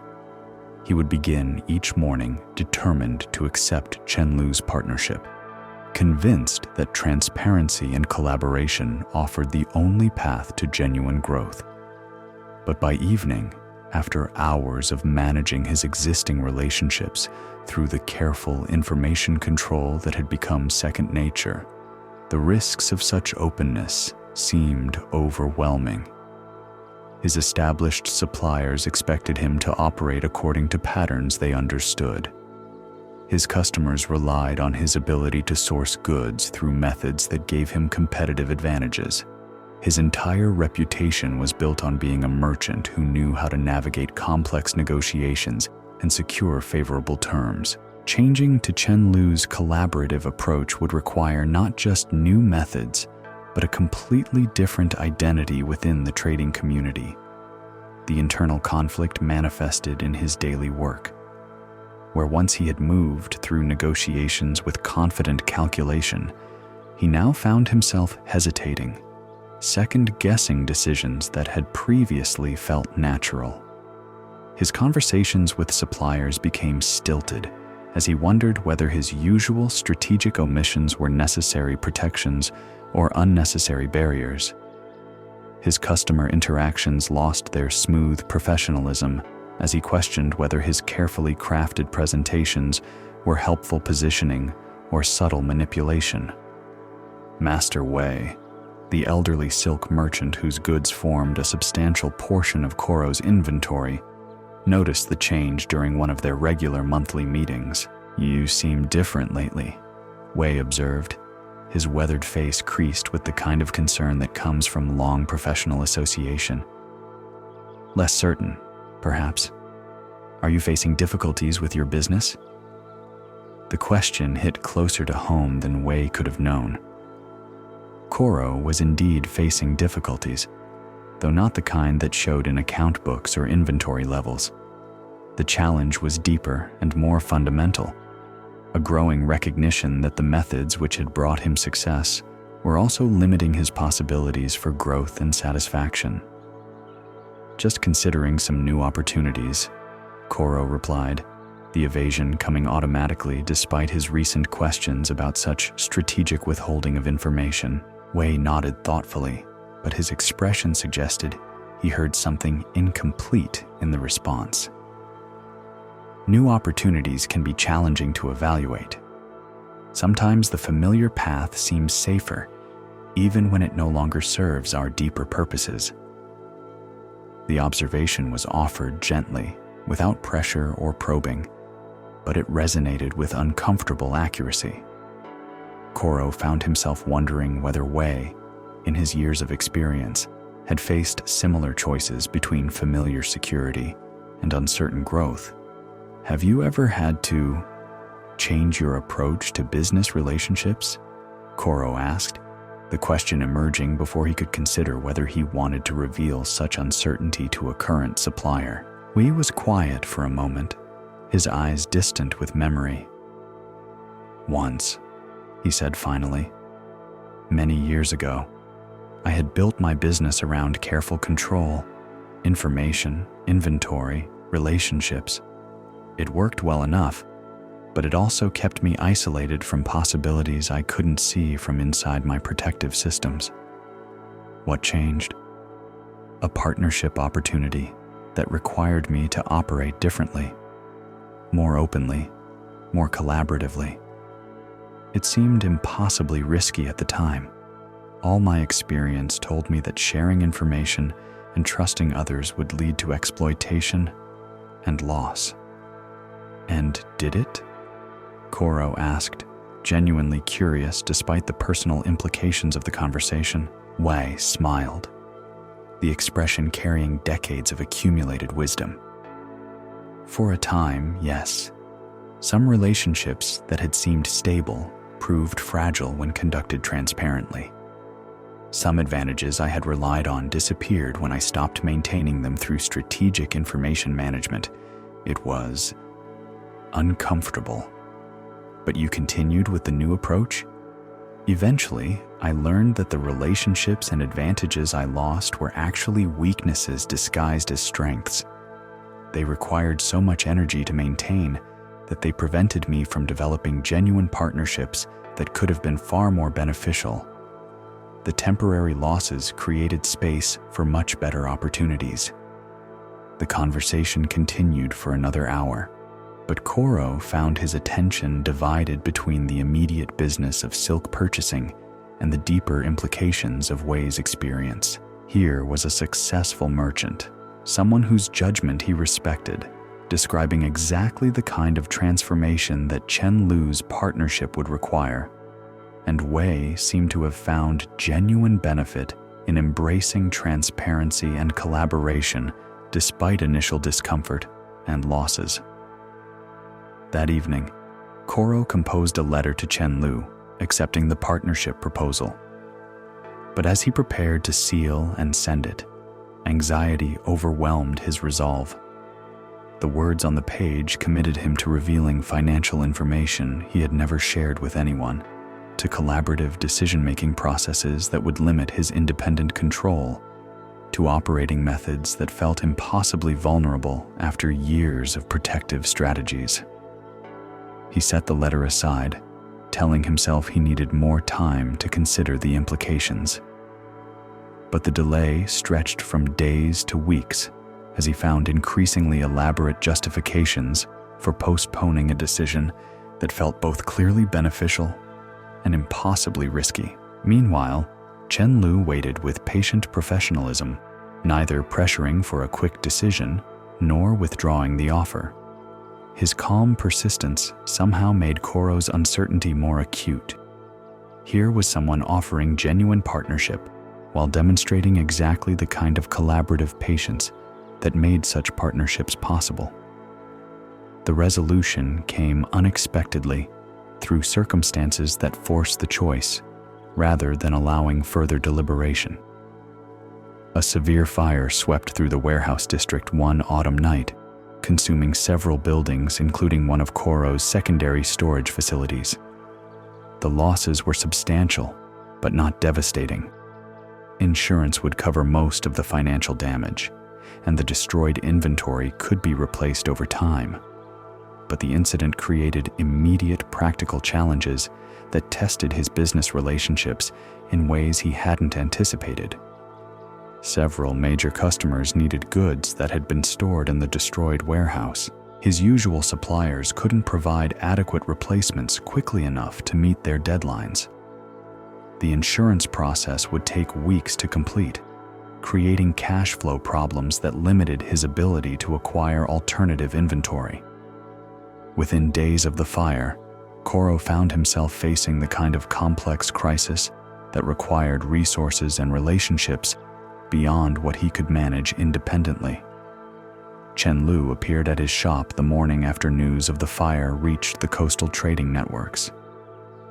"I heard about the warehouse," he said simply. "I came to see if there's anything I can do to help." The offer surprised Koro completely. They had no formal partnership agreement, no established relationship beyond Chen Lu's pending proposal.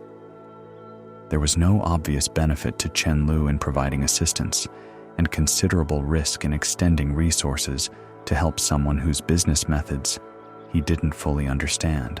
"That's very generous," Koro replied carefully, "but we have no agreement that would justify you taking risks on my behalf." Chen Lu smiled, the expression carrying the kind of warmth that comes from genuine rather than strategic concern. Agreements formalize relationships that already exist. If we're going to be partners, then helping you through this crisis serves our mutual interest. If we're not going to be partners, then helping you is still the right thing to do.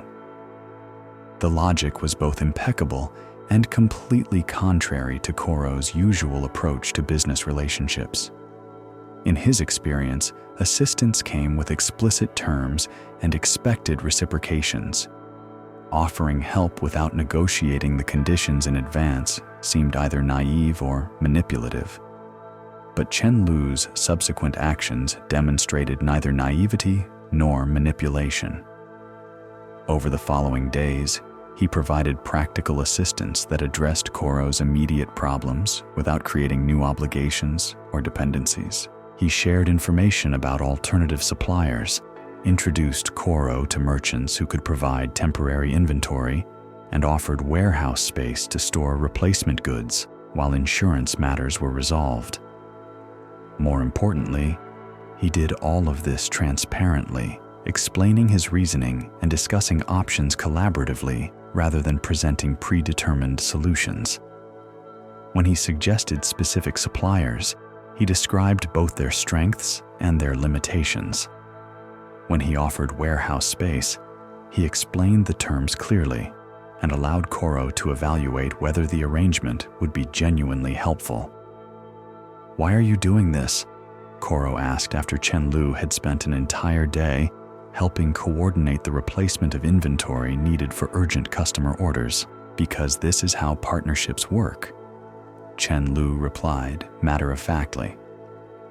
"Not the formal agreements, but the relationships that make formal agreements meaningful. You help people when they need help. They help you when you need help. Everyone benefits more than they would working entirely alone." The experience of receiving such assistance without complicated negotiations or strategic positioning was profoundly unsettling for Koro. His protective instincts told him to look for hidden motives, unstated expectations, or subtle manipulations designed to create advantages for Chen Lu. But despite careful observation, he couldn't detect any agenda beyond genuine helpfulness and practical problem-solving. Even more unsettling was recognizing how much more effective Chen Lu's collaborative approach was compared to his own crisis management methods, where Koro had been trying to address each problem independently while revealing as little as possible about his complete situation. Chen Lu's transparent sharing of information and resources created solutions that none of them could have achieved alone.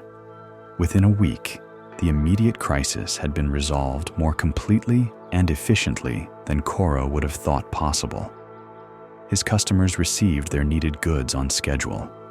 Alternative suppliers had been identified and relationships established. The insurance process was proceeding smoothly with assistance from Chen Lu's contacts who specialized in such matters. But the experience had also revealed uncomfortable truths about the limitations of Koro's independent, protective approach to business relationships. The crisis had required exactly the kind of collaborative problem-solving and resource sharing that his methods were designed to avoid. Without Chen Lu's assistance, the fire's impact would have been far more damaging and long-lasting. "I need to give you an answer about the partnership," Koro said as they concluded the week's crisis management efforts. Chen Lu nodded, his expression serious but patient. "Take whatever time you need, but I should mention, the way we've worked together this week is exactly how the partnership would operate. Shared information, collaborative decisions, mutual assistance when challenges arise.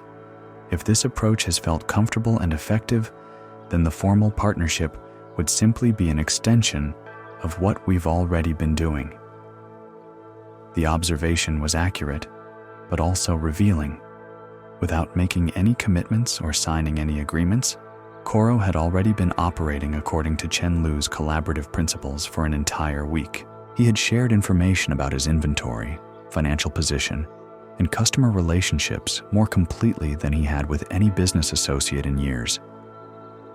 He had made decisions collaboratively, accepting suggestions and incorporating Chen Lu's perspective into his planning. He had received assistance without providing equivalent immediate reciprocation, trusting that the relationship itself created sufficient mutual benefit, and it had worked better than his usual methods. That evening, alone in his shop as he tallied the week's transactions and marveled at how well everything had been resolved, Koro realized that his decision had already been made through action rather than deliberation. He had been testing Chen Lu's approach not through theoretical consideration, but through practical application. The test had demonstrated that collaborative relationships could indeed be more effective than protective ones. The formal acceptance came the next morning, delivered not as a dramatic pronouncement, but as a simple acknowledgement of what had already become apparent. "I would like to accept your partnership proposal," Koro told Chen-Lu. "This week has shown me that your approach to business relationships creates better results than my previous methods." "I'm glad," Chen-Lu replied, his satisfaction evident but not excessive. "I think we can accomplish remarkable things working together. But I should warn you, changing from independent operation to genuine partnership takes time and practice. There will be moments when the collaborative approach feels uncomfortable or inefficient compared to the methods you're accustomed to using." The warning proved prophetic. Over the following months, as they formalized their partnership and began integrating their operations, Koro discovered that abandoning his protective strategies was more challenging than adopting collaborative ones. His first major test came during negotiations with a new supplier who specialized in rare textiles from distant regions. In his previous approach, Koro would have researched the supplier's financial position, identified potential weaknesses in their negotiating position, and structured the conversation to maximize his advantages while revealing as little as possible about his own needs and resources. Instead, following the partnership's collaborative principles, he shared information about his market position, described his customers' specific requirements, and openly discussed the price ranges that would make the relationship mutually beneficial. The transparency felt impossibly vulnerable, like negotiating with all his protective armor removed. But the results were remarkable. The supplier, responding to Koro's unusual openness, reciprocated with detailed information about their production capabilities, inventory levels, and pricing flexibility. Instead of a strategic negotiation where each party tried to gain advantage over the other, the conversation became a collaborative planning session where they designed a relationship that served both their interests effectively. "Your approach is refreshing," the supplier, a woman named Ling who had been trading textiles for 20 years, commented as they concluded their agreements. "Most merchants try to minimize what they reveal while maximizing what they can learn from me. It makes every negotiation feel like a battle rather than a business conversation." "I'm still learning this approach myself," Koro admitted. "I spent years operating differently, but I'm discovering that sharing information often leads to better outcomes than hoarding it." Ling nodded thoughtfully. "I've noticed that merchants who are genuinely transparent usually have stronger businesses than those who rely on strategic positioning. Transparency seems to indicate confidence and competence, while excessive secrecy often suggests weakness disguised as cleverness." The observation lingered in Koro's mind long after the negotiation concluded. Had his protective strategies, which he had developed to conceal weaknesses and create advantages, actually been signaling insecurity and incompetence to experienced business partners? Had the very methods he had used to strengthen his position actually been undermining his reputation and limiting his opportunities? The question became more pressing as the partnership with Chen-Lu developed and Koro encountered other merchants who operated according to collaborative principles. At regional trading gatherings, he met business people who shared information freely, made decisions transparently, and built relationships based on mutual benefit rather than strategic advantage. Their operations seemed both more profitable and more satisfying than his previous approach had been. But the transition wasn't uniformly smooth. Some of Koro's established relationships proved incompatible with his new methods. Suppliers who had been accustomed to strategic negotiations found his transparency confusing or suspicious. Customers who were used to his carefully managed information sharing didn't know how to respond to complete honesty about market conditions and pricing factors. Master Zhao, a metalworker who had supplied Koro with decorative pieces for years, was particularly uncomfortable with the change. "You're telling me things I don't need to know," Zhao complained after Koro explained the complete pricing structure for his goods and described how they fit into the broader market positioning strategy. "I create the pieces, you sell them, I receive payment. Why do I need to understand your customers' preferences or your profit margins? Because understanding the complete situation helps you create pieces that serve the market more effectively," Koro explained. "When you know what customers value and why, you can focus your efforts on the aspects of your work that generate the most appreciation and compensation." Zhao shook his head, clearly frustrated. "This is too complicated. I preferred our previous arrangement. You told me what you wanted, I made it, we agreed on a price. Simple and efficient." The resistance was understandable, but also limiting. Zhao's work was technically excellent, but commercially average because he created pieces based on his personal preferences rather than market understanding. With access to complete information about customer needs and pricing factors, he could have commanded premium prices for work that aligned with actual demand. But he preferred the familiar simplicity of limited information and independent decision-making. Similar challenges arose with other established relationships. Some suppliers found Koro's new transparency threatening because it revealed market information they had preferred not to know. Some customers were uncomfortable with complete honesty about pricing and quality comparisons because it complicated their decision-making processes. Some competitors viewed his collaborative approach as either naive or manipulative, unable to believe that someone would share information without hidden strategic motives. But for every relationship that struggled with his new methods, others thrived and expanded beyond what had previously seemed possible. Suppliers who embraced collaborative planning created goods that commanded premium prices and generated exceptional customer loyalty. Customers who appreciated complete information became advocates who recommended his services throughout their networks. Competitors who recognized his genuine commitment to mutual benefit became partners in ventures that benefited entire market segments. Most significantly, Chen Lu's networks provided access to opportunities that independent operation could never have achieved. Collaborative relationships with multiple merchants created buying power that secured better terms with producers, shared information that identified market trends before competitors recognized them, and collective resources that enabled ventures too large or complex for individual merchants to undertake. Within a year of embracing collaborative methods, Koro's business had grown beyond anything his previous approach had achieved. But more importantly, the work itself had become more satisfying. Instead of the constant vigilance required to maintain protective strategies, he could focus energy on creating value for customers and developing genuine relationships with suppliers and partners.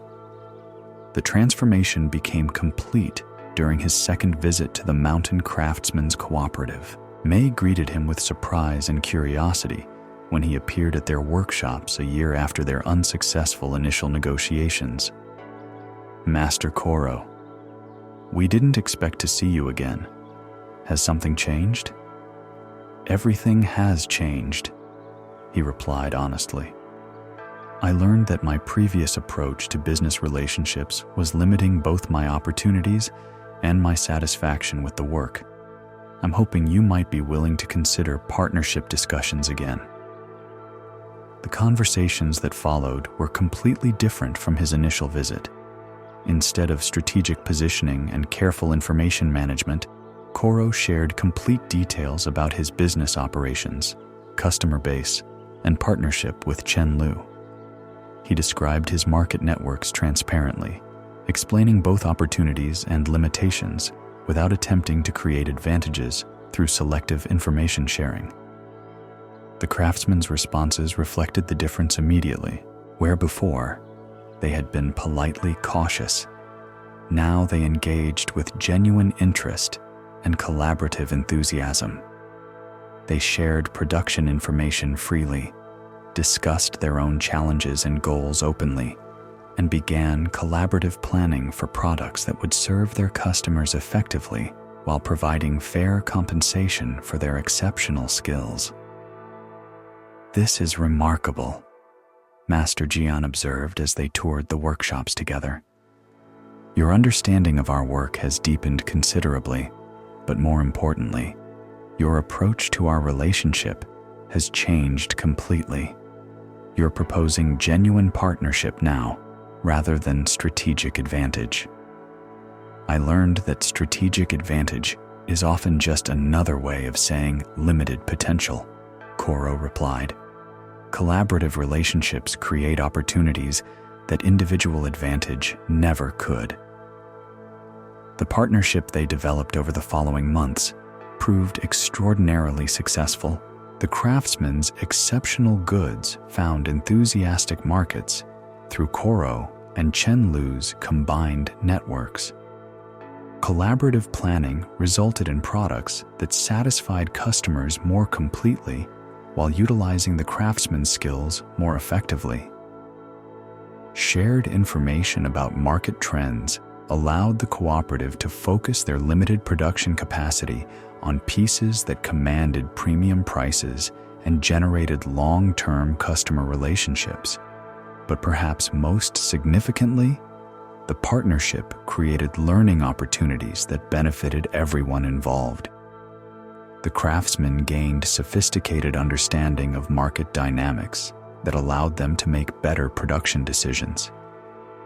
Koro and Chen Lu developed deeper appreciation for traditional techniques that enhanced their ability to represent such goods appropriately.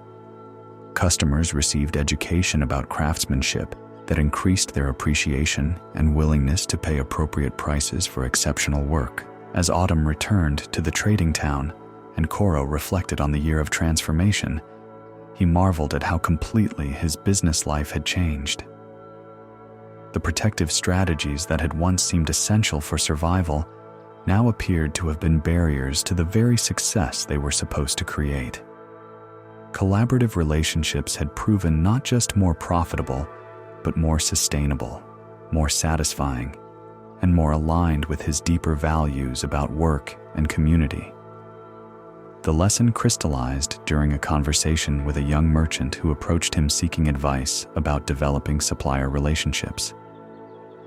The questions were familiar: how to gain advantages in negotiations, how to protect information that might be used against him, how to structure relationships that maximized his benefits while minimizing his risks.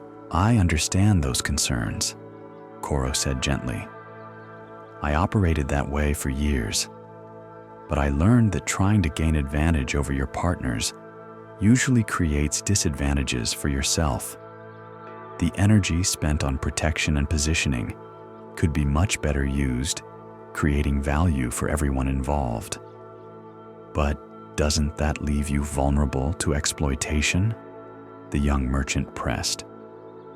"If you share information openly and make decisions collaboratively, won't others take advantage of your honesty?"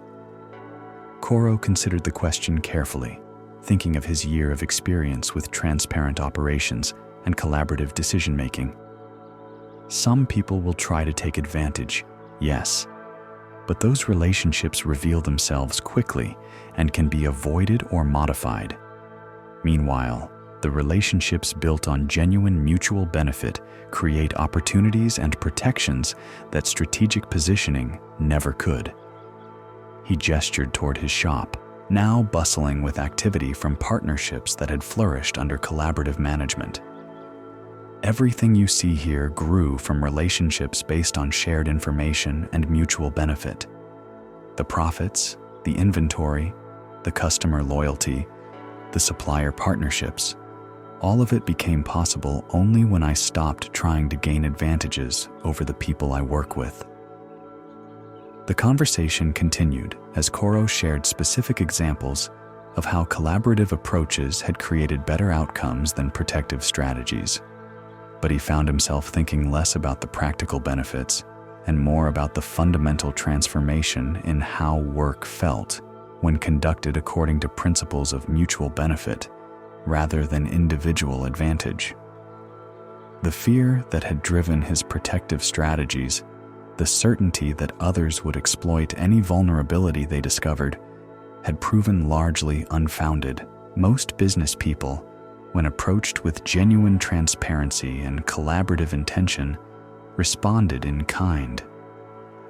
The relationships that couldn't operate according to such principles were usually ones that couldn't have provided lasting benefit under any approach. Meanwhile, the benefits of collaborative relationships extended far beyond immediate profits. Working with people who shared information freely and made decisions transparently created a business environment characterized by learning, innovation, and mutual support rather than constant vigilance and strategic positioning. As evening settled over the trading town and Koro prepared to close his shop, he felt profound gratitude for the circumstances that had forced him to choose between familiar protection and uncertain collaboration. The fire that had initially seemed like pure misfortune had created the crisis that revealed the limitations of independent operation and the possibilities of genuine partnership. But he also recognized that the choice itself had been essential. Chen Lu's assistance during the crisis had demonstrated the benefits of collaborative relationships, but accepting those benefits had required Koro to abandon methods that had served him for years. The transformation had demanded not just new techniques, but fundamental changes in his understanding of how business relationships could function. The mountain craftsmen remained busy in their workshops, creating exceptional goods for markets that appreciated their skill and compensated their efforts fairly. Chen Lu continued developing his coastal networks, expanding opportunities for all his partners through collaborative ventures. Customers throughout the region enjoyed access to goods and services that none of the merchants could have provided independently, and Koro, as he locked his shop and walked through streets now familiar as the center of an expanded and thriving business community, carried with him the deep satisfaction of work aligned with his values and relationships built on genuine mutual benefit rather than strategic advantage. The transformation was complete, but its implications continued to unfold with each new partnership, each collaborative decision, each moment when he chose transparency over protection, and discovered once again that openness created opportunities that secrecy never could. This story shows us that what we grasp too tightly often slips away, while what we hold with open hands remains freely available. Koro discovered that protective strategies born from fear actually created the isolation and limitation he was trying to avoid. Buddhism teaches that clinging creates suffering. When we hold our relationships, our knowledge, or our advantages with clenched fists, we lose the very things we're trying to preserve. When we open our hands and hearts to genuine collaboration, we discover abundance that individual effort can never achieve. Rest now in this understanding. Feel how your breath flows freely when you don't try to control it, how your body relaxes when you release the effort to manage every sensation. Notice that letting go doesn't mean losing. It means creating space for what wants to naturally unfold. There is wisdom in this softening, teaching that reaches beyond business into every aspect of how we hold our lives. Let us explore another story of a judge named Sato who learned that the scales of justice weigh not only deeds, but the heart that performs them. The weighted scales.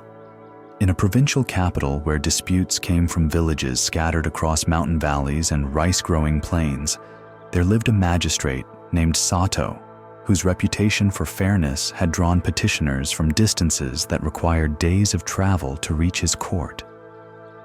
His judgments were sought not only for their legal precision, but for a quality of wisdom that seemed to penetrate beyond the surface of conflicts to their deeper roots.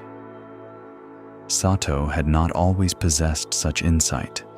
In his early years as a judge, he had focused primarily on the letter of law, applying regulations with mechanical precision and measuring justice through strict adherence to written codes.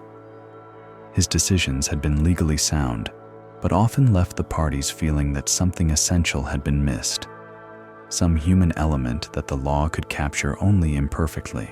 The transformation had come gradually, through years of observing how his technically correct judgments played out in the lives of the people they affected. A property dispute resolved according to strict legal precedent that left a family homeless despite their genuine need. A merchant conflict decided through precise contract interpretation that destroyed a partnership built on years of mutual respect and collaboration. An inheritance case settled according to established regulations that created lasting bitterness among relatives who had previously maintained harmony. These experiences had taught Sato that law without wisdom often failed to serve justice, and that true fairness required understanding not just actions, but motivations, not just rules, but relationships, not just immediate circumstances, but long-term consequences. He had learned to listen for the stories beneath the stories, to ask questions that revealed character as well as facts, to consider how his decisions would ripple outward through families and communities.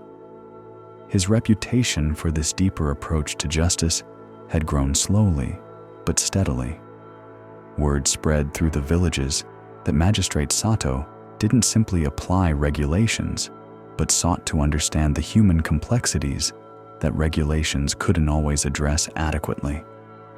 People began making longer journeys to bring their disputes to his court, trusting that he would see beyond the immediate facts to the underlying truth of their situations.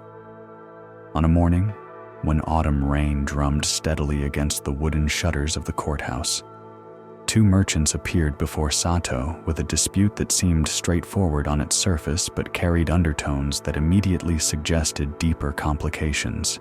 The plaintiff was a man named Hiroshi, a fabric trader whose shop occupied a prominent position in the main market district. He was well-dressed, articulate, and accompanied by witnesses who testified to his reputation for honest dealing and fair prices. His complaint was clear and supported by documentation that appeared complete and carefully prepared. The defendant was a woman named Akimi, whose smaller shop sold similar goods, but served primarily customers from the poorer districts of the town. She was less polished in her presentation, her witnesses fewer and less prominent, her documentation less comprehensive, but there was something in her manner, a quiet dignity, a directness in her responses, that caught Sato's attention immediately. Hiroshi's complaint was that Akimi had been selling fabrics that she claimed were of higher quality than they actually possessed, using his reputation and customer recommendations to mislead buyers into thinking her goods came from the same sources as his premium materials. The practice, he argued, not only constituted fraud against her customers, but also damaged his business by association when disappointed buyers blamed him for recommending inferior goods. She has been deliberately confusing customers about the origins and quality of her fabrics, Hiroshi explained, his presentation smooth and professional. When buyers ask about premium silk, she shows them materials that appear similar, but are actually of much lower grade. When they express skepticism, she mentions that Master Hiroshi also carries such goods, implying a connection between our businesses that doesn't exist. He produced samples of fabric that did indeed appear to be of different qualities despite similar appearances to untrained eyes. His witnesses, including several prominent customers, testified that Akemi had made statements suggesting her goods were equivalent to those sold at Hiroshi's more expensive shop. The case seemed clear-cut. Fraud was a serious charge, well documented in this instance, with credible witnesses supporting the plaintiff's claims. Under traditional legal analysis, Sato should examine the evidence, verify the witness testimony, and render judgment accordingly. The law provided clear guidance for such situations, and Hiroshi had presented his case competently.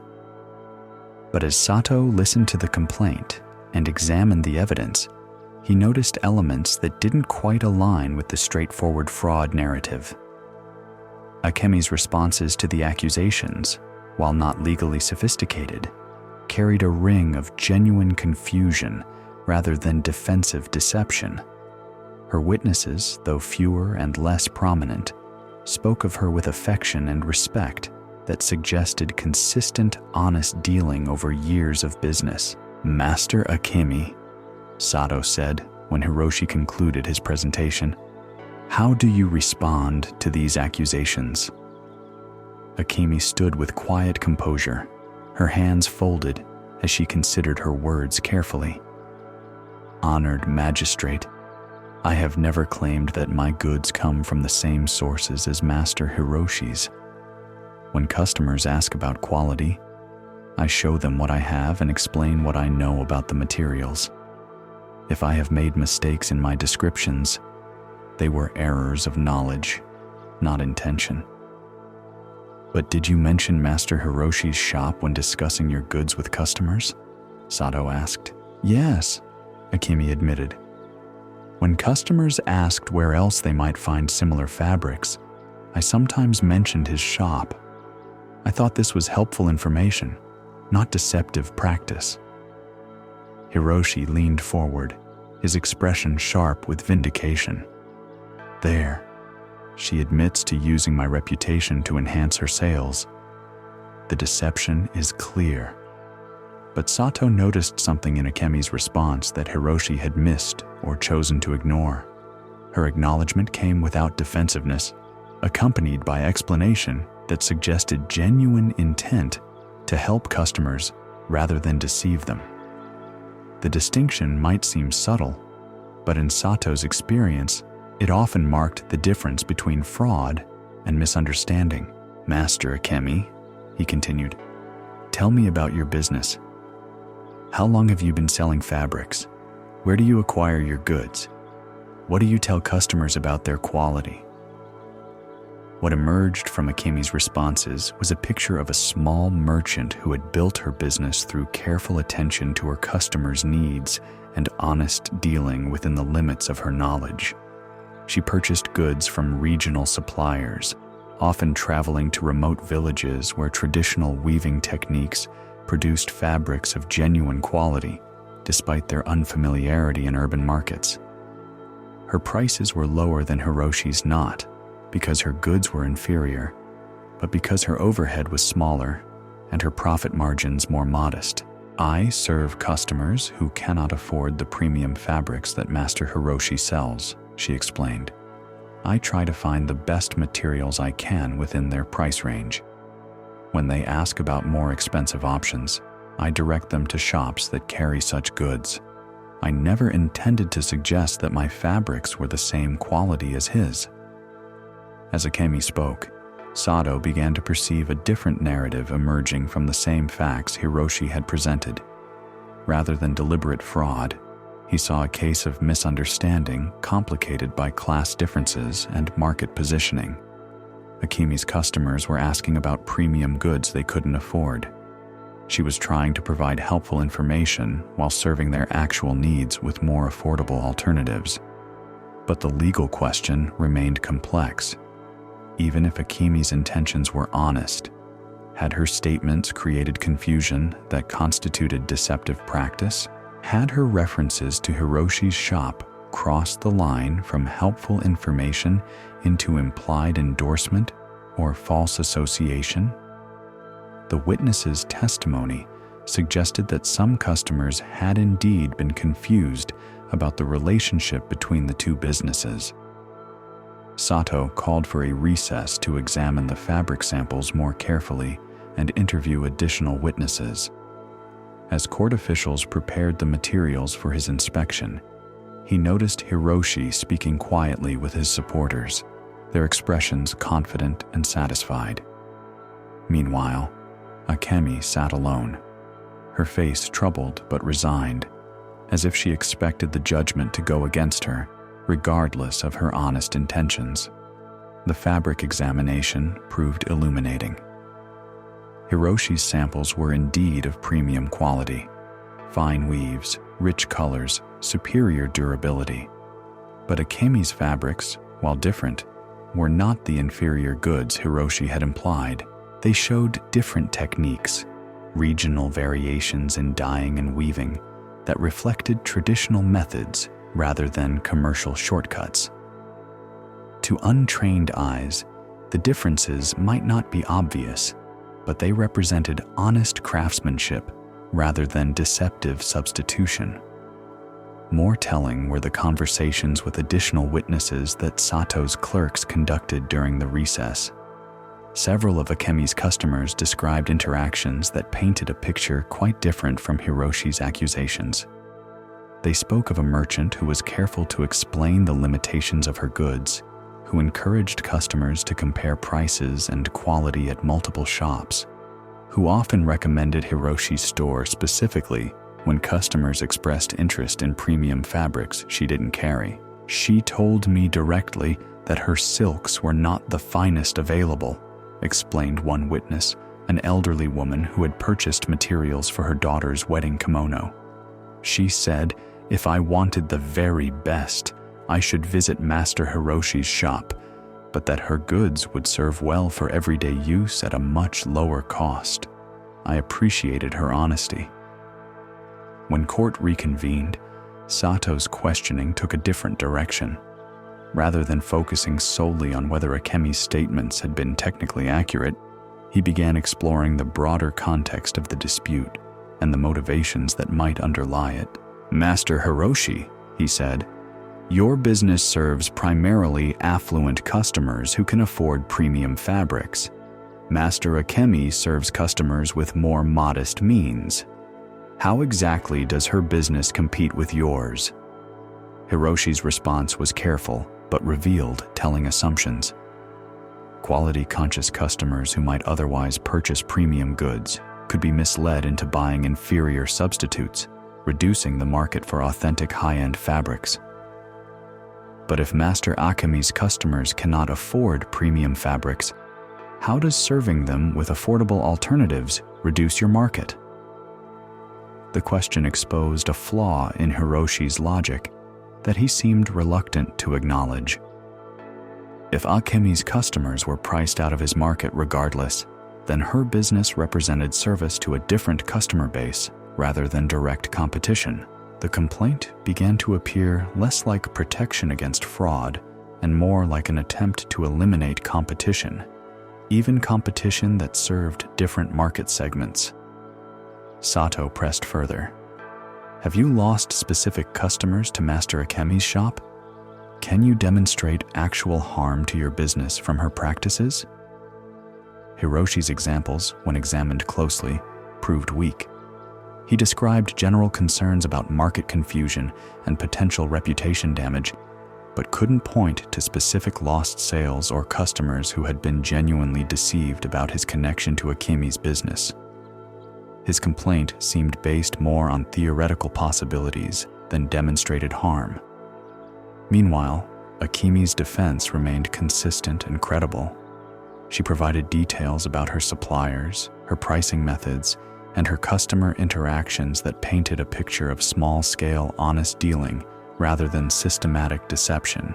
Her explanation of how she had acquired knowledge about fabric quality through years of working with traditional weavers and learning to evaluate materials through direct experience was compelling and authentic. As the hearing continued, Sato began to perceive a pattern that extended beyond the immediate dispute. Hiroshi's complaint, while legally sophisticated, seemed designed to use the court system to eliminate a competitor whose crime was serving customers he didn't consider worth serving himself. The fraud charges provided legal grounds for removing Akemi from the market while appearing to protect consumer interests. "Master Hiroshi," Sato said, his tone taking on a sharper edge, "what outcome are you seeking from this case?" "Justice," Hiroshi replied smoothly. "Protection for consumers who might be deceived, and prevention of further damage to the integrity of our marketplace. Would these goals be served by shutting down Master Akemi's business entirely? If that's what's required to prevent fraudulent practices, then yes." The response revealed the true scope of Hiroshi's intentions. This wasn't simply about correcting misleading statements or clarifying business relationships. It was about eliminating a competitor through legal action. The sophistication of his presentation and the prominence of his witnesses were being used to overwhelm a smaller merchant's honest defense. Sato felt a familiar stirring of the deeper anger that came when he recognized the law being used as a weapon rather than an instrument of justice. His years of experience had taught him to recognize when legal technicalities were being manipulated to serve purposes that contradicted the spirit of justice, even when they aligned with the letter of regulations. "Master Akemi," he said, turning to the defendant, "if this court were to find that some of your statements created confusion among customers, how would you propose to remedy the situation?" Akemi's response demonstrated the kind of practical wisdom that often eluded more sophisticated litigants.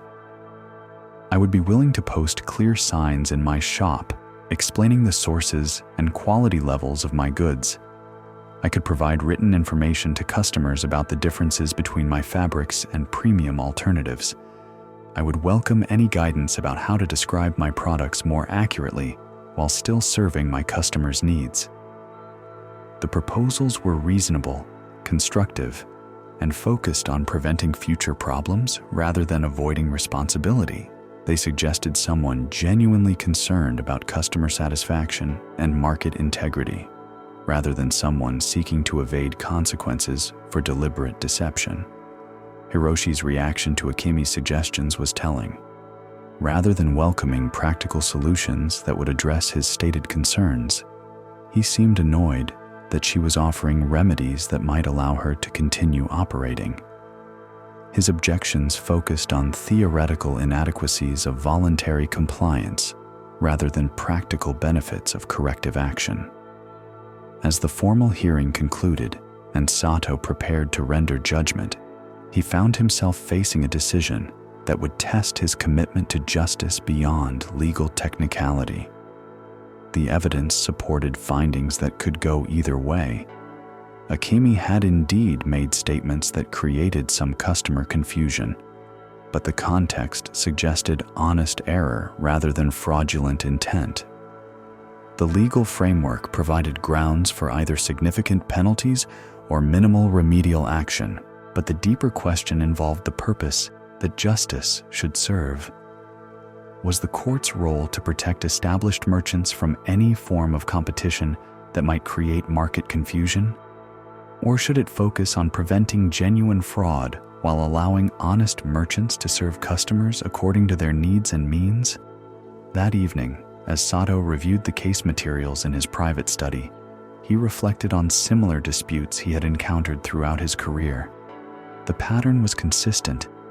Established merchants using legal technicalities to eliminate competitors, wealthy litigants leveraging their resources and connections to overwhelm less sophisticated opponents, market leaders seeking to prevent innovation or alternative approaches that might challenge their positions. The law provided tools that could be used for such purposes, but justice required considering whether such applications served the broader interests of fairness and community welfare. In this case, shutting down Akemi's business would eliminate a source of affordable goods for customers who couldn't access premium alternatives, while providing no corresponding benefit to anyone except Hiroshi's desire to control market narratives. Take a moment here to rest in the complexity of human judgment. Notice how your breath continues its natural rhythm, even as your mind processes difficult questions.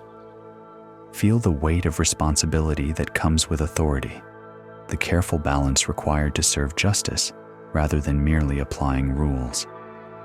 There is wisdom in this pausing, this recognition that true judgment requires more than mechanical application of regulations. The next morning brought unexpected developments that would complicate Sato's decision even further. As he prepared to announce his judgment, a court clerk informed him that additional witnesses had come forward overnight, requesting permission to provide testimony relevant to the case. This was unusual. Most witnesses presented themselves during the initial proceedings rather than appearing after formal hearings had concluded. The witnesses proved to be a group of Akimi's customers, led by an elderly craftsman named Master Tanaka, whose reputation for integrity was well known throughout the region. They had traveled from distant villages, specifically to provide testimony about their experiences with Akimi's business practices. We heard that Master Akimi was being accused of deception, Master Tanaka explained to Sato. This troubled us greatly because our experience with her has been quite different from what we understand the accusations suggest. What emerged from their testimony painted a picture of merchant practices that went well beyond simple, honest dealing into active service to her community. Several witnesses described instances where Akimi had advised them against purchases that would have been profitable for her, but wouldn't have served their actual needs. Others spoke of her traveling to remote villages to acquire traditional fabrics that preserved local weaving techniques while providing income to isolated craftsmen. She could make more profit selling imported fabrics, explained one witness, a weaver from a mountain village. But she seeks out our traditional work, pays fair prices, and helps us reach customers who appreciate authentic regional techniques. Without merchants like her, many of our traditional crafts would disappear as young people move to cities seeking better opportunities. The testimony revealed dimensions of Akimi's business that hadn't emerged during the formal hearing. Rather than simply competing with Hiroshi for existing customers, she was serving markets and preserving traditions that larger merchants had abandoned as insufficiently profitable. Her lower prices reflected not inferior goods, but different priorities, supporting traditional craftsmen, serving customers with limited means, and building long-term relationships rather than maximizing immediate profits. Master Tanaka concluded their presentation with observations that carried particular weight due to his reputation for careful judgment. In 40 years of craft work, I have dealt with many merchants. Some are honest, some are deceptive, and some serve purposes beyond simple commerce. Master Akemi belongs to this last category. Her business serves our community in ways that pure profit motivation would not sustain. The late testimony created a dilemma for Sato. Legally, the case had been concluded, and he was prepared to render judgment based on the evidence presented during formal proceedings. But the new information revealed aspects of the situation that might significantly affect the justice of his decision.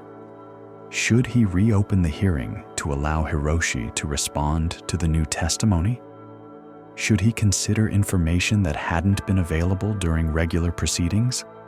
Or should he proceed with judgment based on the original evidence? His decision reflected the wisdom he had developed through years of experience with the complexities of human justice. Rather than mechanically applying procedural rules, he chose to incorporate the new information in a way that served fairness while maintaining legal integrity. This court recognizes the testimony of the additional witnesses, he announced when court reconvened. While formal proceedings have concluded, their information provides context that affects this court's understanding of the broader implications of the judgment. Master Hiroshi, do you wish to respond to their statements? Hiroshi's response revealed the limitations of his case more clearly than any cross-examination could have. Confronted with evidence of Akemi's community service and support for traditional craftsmen, he could only reiterate his technical complaints about customer confusion and market integrity. He seemed genuinely unable to recognize that her practices, even if imperfect, served purposes that his approach to business ignored entirely. "These testimonies don't address the central issue," he insisted. Regardless of her good intentions, Master Akemi made statements that confused customers about the relationship between our businesses. The law requires accuracy in commercial representations, whatever other virtues a merchant might possess. The response demonstrated exactly the kind of legalistic thinking that Sato had learned to recognize as technically correct, but fundamentally inadequate for serving justice. Hiroshi was right that commercial accuracy mattered, but his narrow focus on regulatory compliance missed the broader questions of community service, market diversity, and fair access to goods and services. When Sato finally rendered his judgment, it reflected the complexity of the situation while serving principles of justice that extended beyond immediate legal technicalities. This court finds that Master Akemi did make statements that created some confusion among customers about her business relationship with Master Hiroshi's shop. However, the evidence indicates that these statements resulted from honest error rather than fraudulent intent. The defendant's efforts to provide helpful information to customers, while imperfect, demonstrate good faith rather than deceptive practice. He paused, allowing the implications to settle, before continuing with the practical remedies. Master Akemi will post clear signage in her shop identifying the sources and quality levels of her goods. She will provide written information to customers about the differences between her fabrics and premium alternatives available elsewhere. She will refrain from making statements that could be interpreted as suggesting business relationships or endorsements that do not exist. These requirements addressed Hiroshi's legitimate concerns about market confusion, while allowing Akemi to continue serving her customers and supporting traditional craftsmen. But Sato wasn't finished with his judgment. However, this court also finds that Master Hiroshi's complaint, while legally supported in some particulars, was motivated more by competitive concerns than by genuine protection of consumer interests. His attempt to use fraud accusations to eliminate a merchant who serves different markets and different purposes represents a misuse of legal processes that this court cannot endorse. The statement carried implicit criticism that went beyond the immediate case to address the broader issue of established merchants using legal technicalities to suppress competition. Sato continued with additional findings that would affect both parties' future behavior. Master Hiroshi will pay the court costs for these proceedings, as his complaint, while technically supportable, wasted judicial resources on a dispute that could have been resolved through direct conversation and voluntary remedial action. This court encourages merchants to address business concerns through community dialogue before resorting to formal legal action. The judgment satisfied neither party completely, but it served the broader purposes of justice in ways that simple victory for either side could not have achieved. Akemi received correction that would help her avoid future problems while preserving her ability to serve her community. Hiroshi received acknowledgement of his technical concerns while facing consequences for his misuse of legal processes. More importantly, the judgment established precedents that would influence how similar disputes were handled in the future. Merchants considering legal action would understand that courts would examine motivations as well as technicalities. Community service and market diversity would be recognized as values worth protecting, even when they complicated simple regulatory compliance. As the parties left the courthouse, Sato observed their different reactions to the judgment with interest. Akemi seemed relieved and grateful, apparently understanding that she had avoided far worse consequences while receiving guidance that would help her serve her customers more effectively.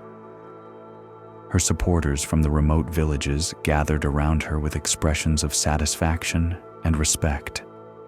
Hiroshi, by contrast, appeared frustrated and somewhat confused.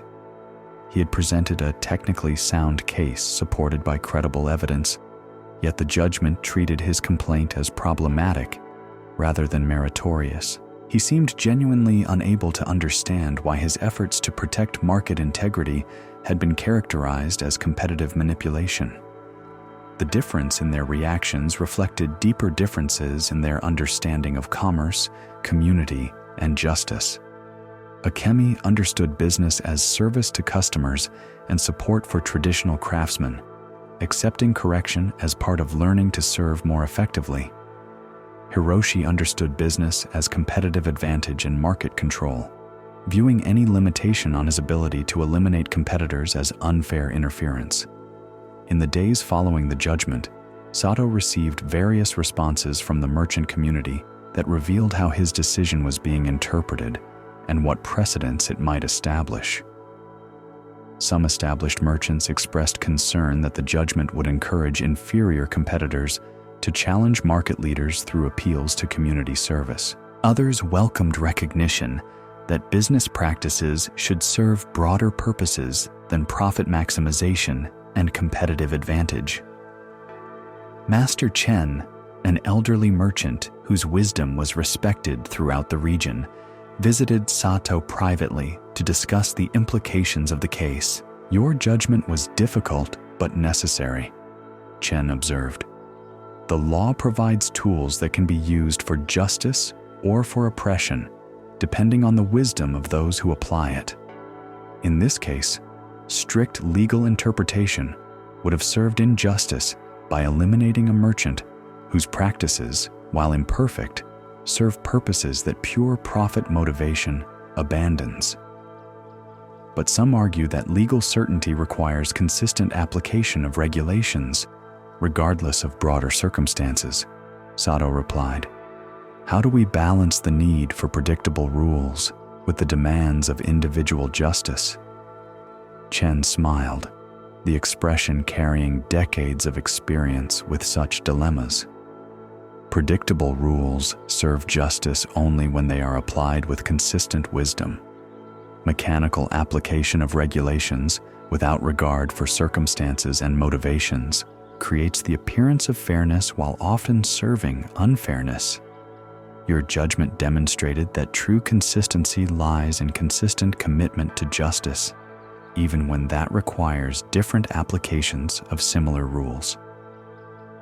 The conversation continued through the evening, ranging across questions of law, justice, community responsibility, and the proper role of courts in regulating commercial relationships. Chen's perspectives, informed by years of business experience and community observation, helped Sato understand how his judgment might influence future cases and merchant behavior. "The most important aspect of your decision," Chen concluded, "was recognizing that Master Akemi's business serves purposes that Master Hiroshi's approach ignores. Preserving traditional crafts, serving customers with limited means, building relationships that extend beyond immediate transactions.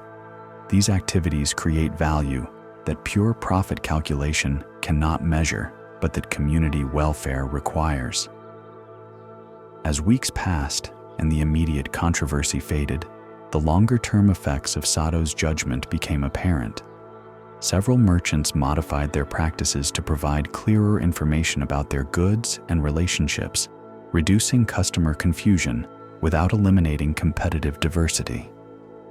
Others began seeking ways to support traditional craftsmen and serve underserved markets, recognizing that such activities could provide both commercial and community benefits. More significantly, the case established principles that influenced how subsequent commercial disputes were evaluated. Courts throughout the region began considering not just technical compliance with regulations, but the broader purposes and effects of business practices. Merchants learned that legal technicalities could not be used to eliminate competitors whose practices served legitimate community interests, even when those practices were imperfect. The changes extended beyond formal legal proceedings to affect how merchants resolved disputes privately. Knowing that courts would examine motivations as well as technical violations, established businesses became more likely to seek collaborative solutions rather than pursue elimination of competitors through legal action. Akemi's business flourished under the new guidelines established by the judgment.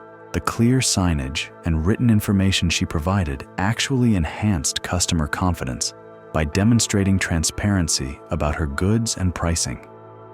Her continued support for traditional craftsmen earned recognition from community leaders who began recommending her shop specifically to customers seeking authentic regional work. Hiroshi's business remained successful, but his reputation in the merchant community suffered from perceptions that he had attempted to use legal processes inappropriately. Several potential partners reconsidered collaborative ventures, preferring to work with merchants whose competitive methods focused on service improvement rather than competitor elimination. The contrast illustrated how justice serves not just immediate fairness, but longer-term community welfare. By protecting Akemi's right to operate while requiring improved accuracy in her communications, the judgment preserved market diversity and traditional craft support while addressing legitimate concerns about customer information. By holding Hiroshi accountable for misusing legal processes, it discouraged similar attempts to manipulate regulations for competitive advantage. As autumn deepened into winter, and Sato reflected on the case during quiet evenings in his study, he found himself thinking about the broader lessons it contained about the relationship between law and justice. Regulations provided essential frameworks for resolving disputes and maintaining order, but their mechanical application could serve injustice as easily as justice, depending on the wisdom and integrity of those who interpreted them. True justice required looking beyond immediate technicalities to understand the deeper purposes that law was meant to serve, protecting the vulnerable, preserving community welfare, ensuring fair access to opportunities and resources. When legal technicalities conflicted with these purposes, wisdom lay in finding applications that honored both the letter and spirit of regulations. The case had also revealed how power imbalances could distort legal processes, with established interests using superior resources and connections to overwhelm less sophisticated opponents. Courts had responsibility not just to evaluate evidence impartially, but to ensure that procedural advantages didn't create substantive unfairness. These insights would guide Sato's approach to future cases, helping him recognize when technical compliance masked deeper injustices and when apparent violations might actually serve purposes that law was meant to protect. The scales of justice, he had learned, must weigh not just actions but hearts, not just immediate facts but lasting consequences, not just individual claims but community welfare. This story shows us that justice serves not the powerful who manipulate law for advantage, but the truth that sees beyond surface, claims to deeper motivations. Sato discovered that when we use rules as weapons rather than tools for fairness, we corrupt the very principles we claim to uphold. Buddhism teaches that right action flows from right intention. When our hearts are pure, our deeds serve harmony. But when we act from greed, fear, or anger, even technically correct actions create suffering. The wise judge weighs not only evidence, but the spirit behind the evidence. Rest now in this understanding of justice that sees with both eyes, one focused on law, the other on the heart that applies it. Feel your body settling deeper into this moment of learning, your breath naturally finding its rhythm like truth, finding its way through complexity. There is nothing to solve here, nothing to judge, simply wisdom unfolding like morning light, revealing the landscape that was always there. Let us explore another story of a teacher named Yuki who learned that the seeds we plant in anger grow into forests of sorrow. The bitter harvest. In a mountain school, where children from scattered farming villages gathered to learn reading, writing, and the practical skills needed for rural life, there worked a teacher named Yuki, whose dedication to her students was matched only by her growing frustration with a colleague whose methods she believed were damaging the very children they had sworn to serve. Yuki had devoted 15 years to teaching, developing patient methods that met each child where their abilities and circumstances allowed. She knew that farming families needed their children to help with planting and harvest, so she designed lessons that could be completed around agricultural seasons. She understood that some students struggled with reading due to limited exposure to books at home, so she created simple texts that built confidence while teaching essential skills.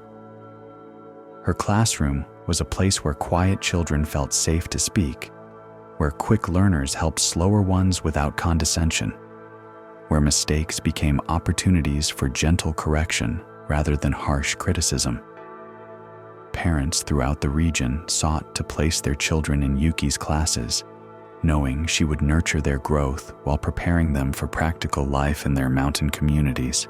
But the harmony of her educational environment was increasingly disturbed by the presence of Master Koji, a teacher hired 3 years earlier who brought with him rigid methods and an impatience with children who couldn't immediately meet his expectations. Where Yuki adapted her teaching to student needs, Koji demanded that students adapt to his predetermined standards. Where she celebrated incremental progress, he criticized incomplete mastery. Where she saw individual children with unique gifts and challenges, he saw successful and failing students measured against uniform criteria. The differences might have remained manageable if confined to their separate classrooms, but Koji's influence extended beyond his own teaching. He criticized Yuki's methods to other faculty members, suggesting that her patient approach was actually harmful to students by failing to prepare them for the rigorous demands of advanced education. He questioned whether children from farming families needed the same academic foundation as those destined for scholarly pursuits, implying that Yuki's efforts to provide comprehensive education were misguided and wasteful. More troubling was his treatment of students who struggled in his classes. Children who had flourished under Yuki's encouragement became withdrawn and anxious after experiencing Koji's harsh corrections. Several parents complained that their previously eager learners now resisted attending school, claiming that Master Koji made them feel stupid and unwelcome. When Yuki tried to address these concerns through private conversation, Koji dismissed her observations as sentimentality that interfered with proper educational discipline. Children need to learn that the world will judge them by results, not effort, he explained with condescending patience. Protecting them from criticism and failure does them no favors when they encounter real challenges later in life. But they're still learning basic skills, Yuki replied, trying to keep frustration from her voice. Harsh judgment at this stage can damage their confidence permanently, making it harder for them to attempt difficult tasks in the future. Koji's expression suggested he found her concern naive and unprofessional. Students who cannot handle honest assessment of their performance are not suited for serious education. It's better to identify limitations early than to create false expectations that lead to greater disappointment later. The conversation ended without resolution, but it clarified for Yuki that Koji's methods reflected fundamental beliefs about children and learning that were incompatible with her own. He seemed to view education as a sorting process designed to identify and advance the naturally gifted, while eliminating those who couldn't meet predetermined standards. She understood education as a nurturing process intended to develop whatever potential existed in each child, regardless of their starting point or learning style. The philosophical difference became a practical crisis when Koji began openly undermining Yuki's work. He would tell parents that their children were being held back by teaching methods that failed to challenge them appropriately. He suggested to the school administrator that Yuki's classes were not maintaining adequate academic standards. He encouraged advanced students to transfer from her classroom to his, claiming they needed more rigorous instruction than she provided.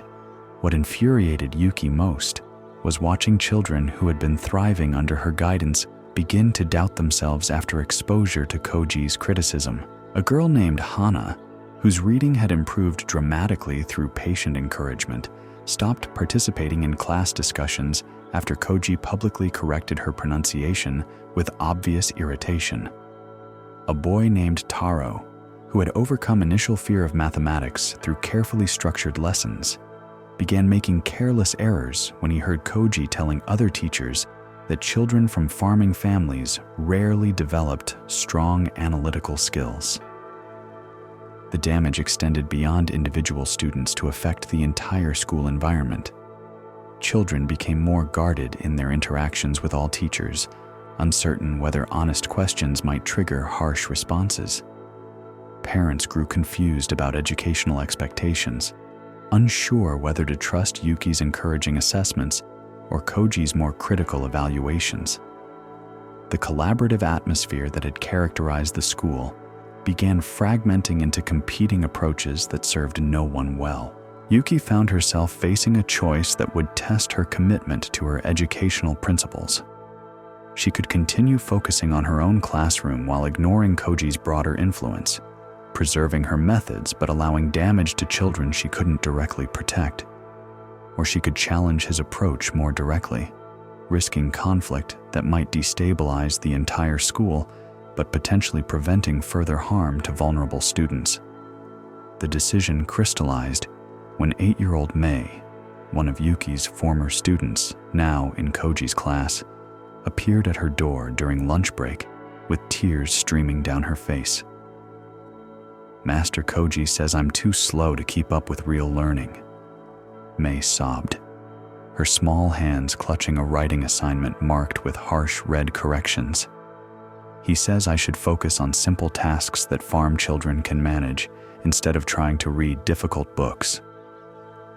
Yuki knelt to Mei's level, examining the assignment that had been criticized so severely. The child's writing showed clear improvement from her previous work, with better character formation and more complex sentence structures.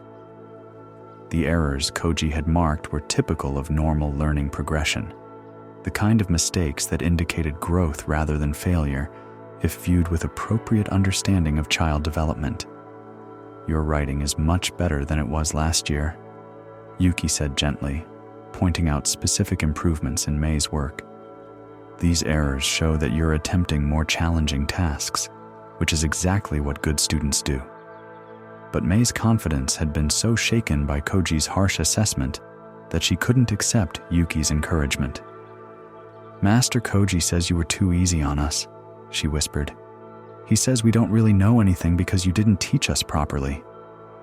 The comment ignited something dark and furious in Yuki's chest. Not only was Koji damaging children with his inappropriate criticism, but he was deliberately undermining her years of patient work by convincing students that their previous learning had been inadequate. The attack was both professional and personal, targeting not just her methods, but her integrity as an educator. That evening, Yuki found herself composing a formal complaint to the school administrator, detailing Koji's harmful practices and their effects on student welfare.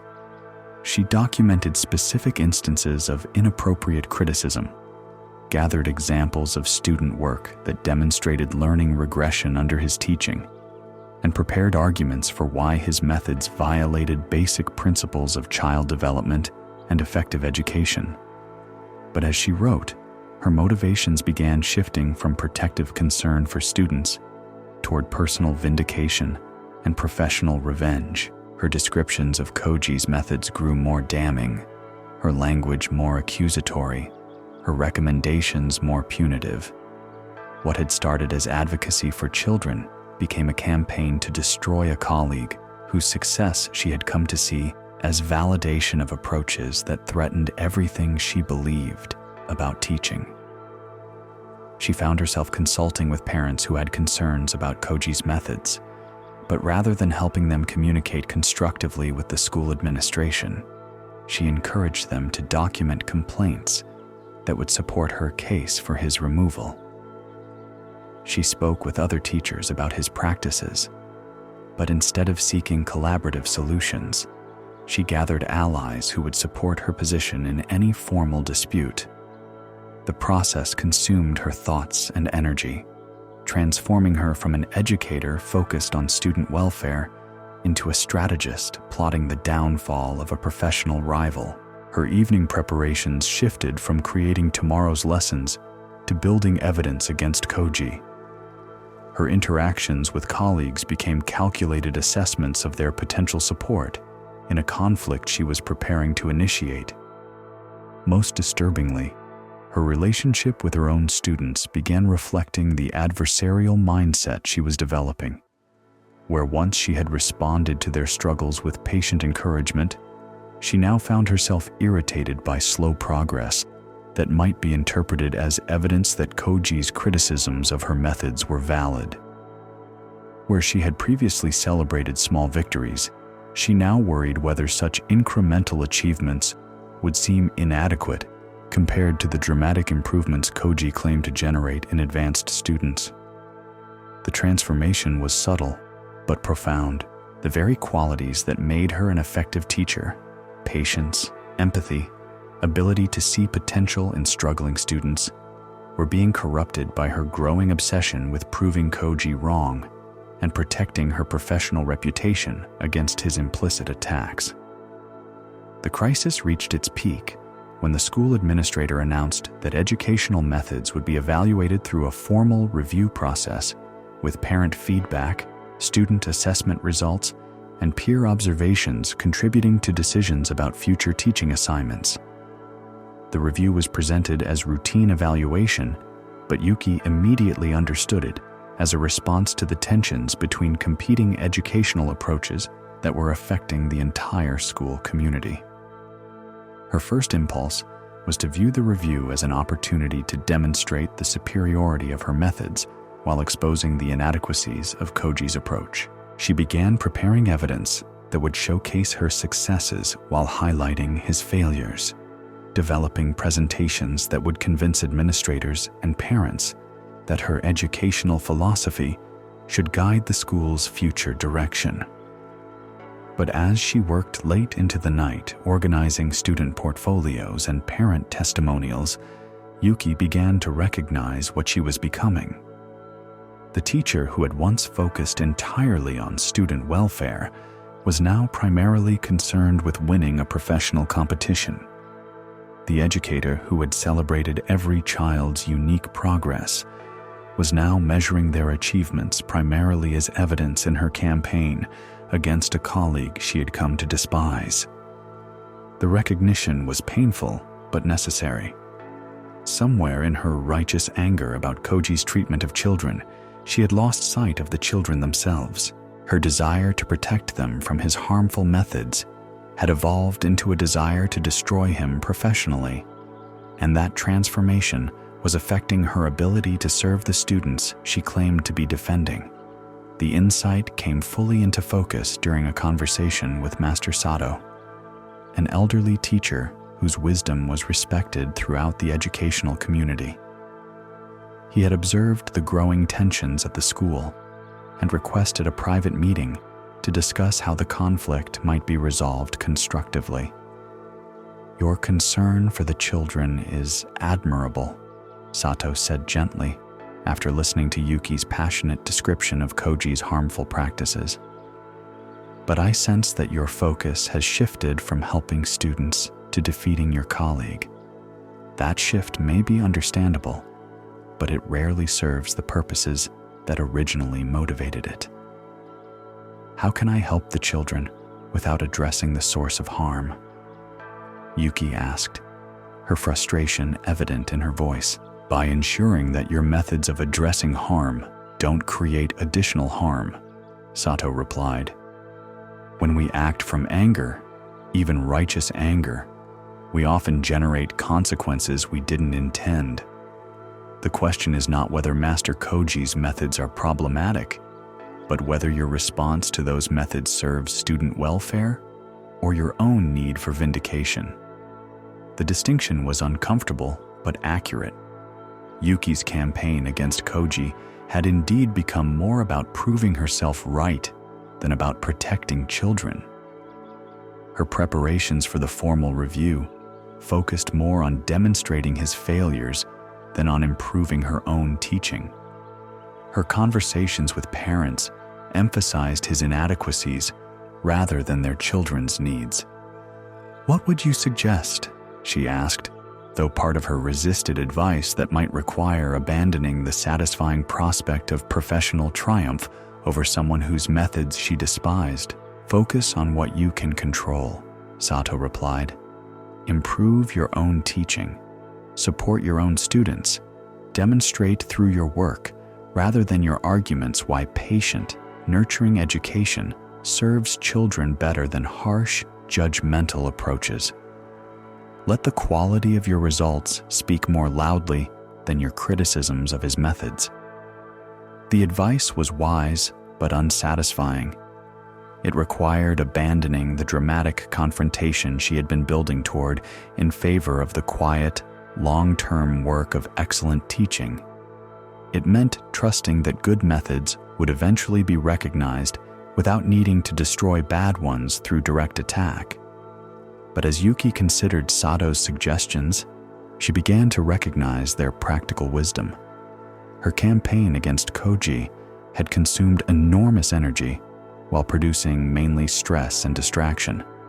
Meanwhile, her actual teaching, the work that had originally motivated her protective anger, had suffered from her divided attention and adversarial mindset.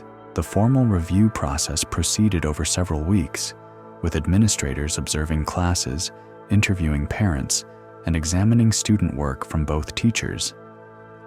Yuki participated conscientiously, but instead of using the opportunity to attack Koji's methods, she focused on demonstrating the effectiveness of her own approach.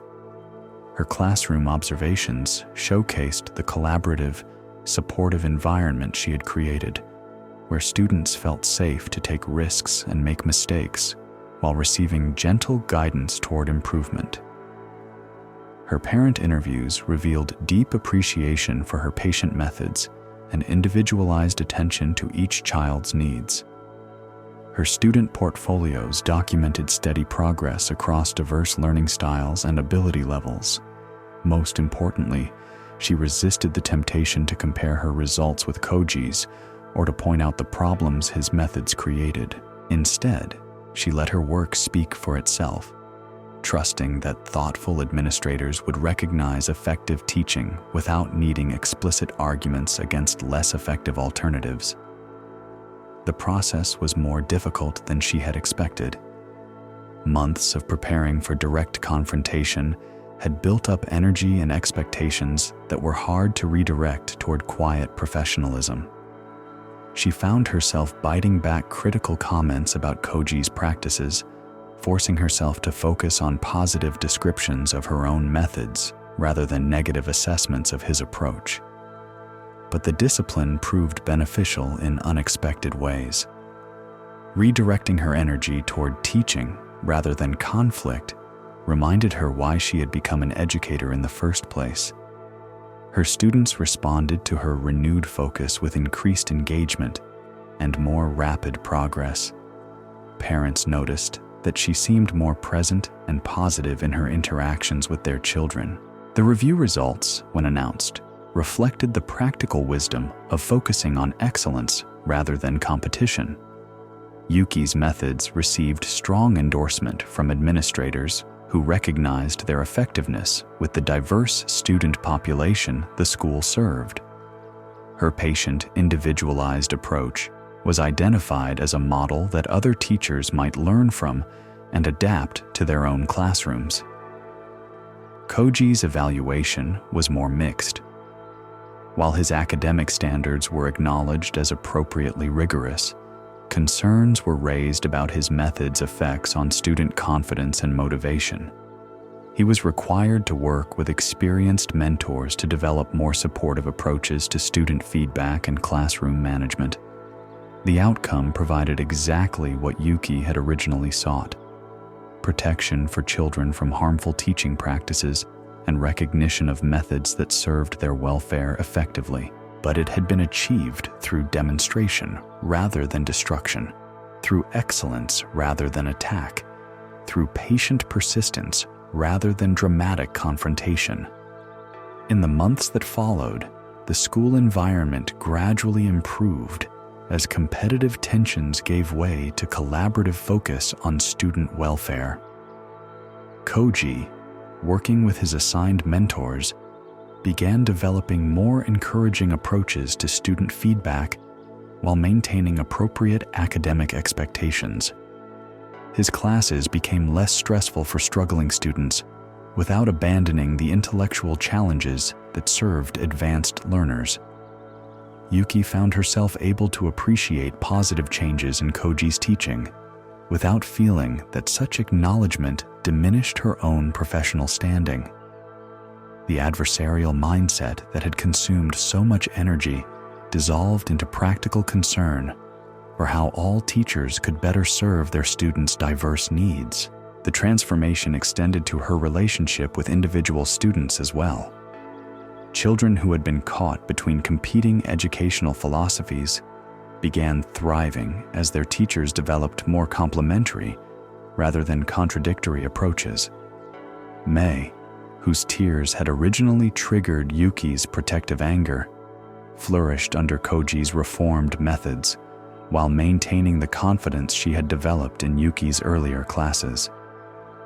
As the school year concluded, and Yuki reflected on the conflicts and resolutions that had shaped her professional growth, she recognized important lessons about the relationship between righteous anger and effective action. Her initial concern for students being harmed by inappropriate teaching methods had been completely valid and necessary, but her response to that valid concern had nearly become as problematic as the original harm she sought to address. The desire for vindication and professional triumph had transformed protective advocacy into personal vendetta. The energy that could have been directed toward excellent teaching had been diverted toward competitive destruction. The collaborative relationships that supported student welfare had been threatened by adversarial dynamics that served no constructive purpose. Master Sato's wisdom about focusing on controllable improvements rather than external conflicts had proven both practically effective and personally satisfying. By demonstrating excellence rather than attacking inadequacy, Yuki had achieved her original goals while preserving professional relationships and institutional stability.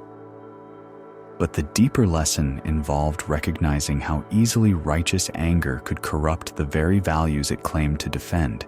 Her genuine love for students and commitment to their welfare had remained constant throughout the conflict, but the method she had chosen to express that love had nearly undermined her ability to serve the children she cared about most deeply.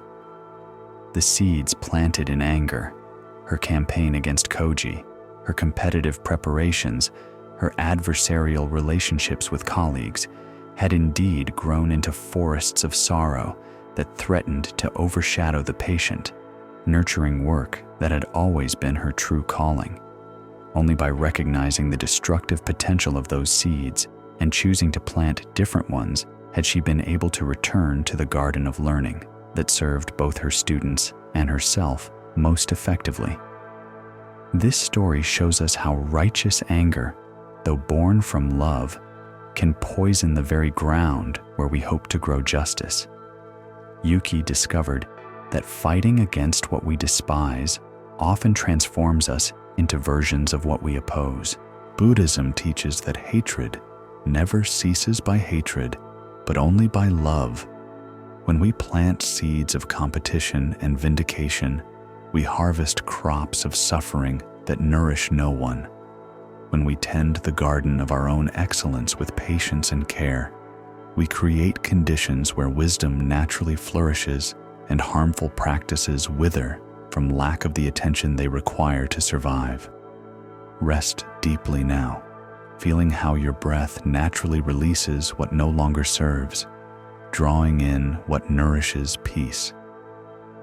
Notice how your body knows the difference between the tension that comes from fighting and the strength that flows from patient dedication to what matters most. There is profound wisdom in this settling, this recognition that true victory comes not from defeating others, but from becoming so fully ourselves that opposition becomes irrelevant. Let us pause here in gratitude for this journey through the landscapes of cause and effect, action and consequence, choice and result, and we have explored the ancient truth that every deed plants seeds in the great field of existence. We met Priya, who discovered that stolen credit grows into gardens of anxiety and isolation until honesty becomes the only soil where genuine success can flourish.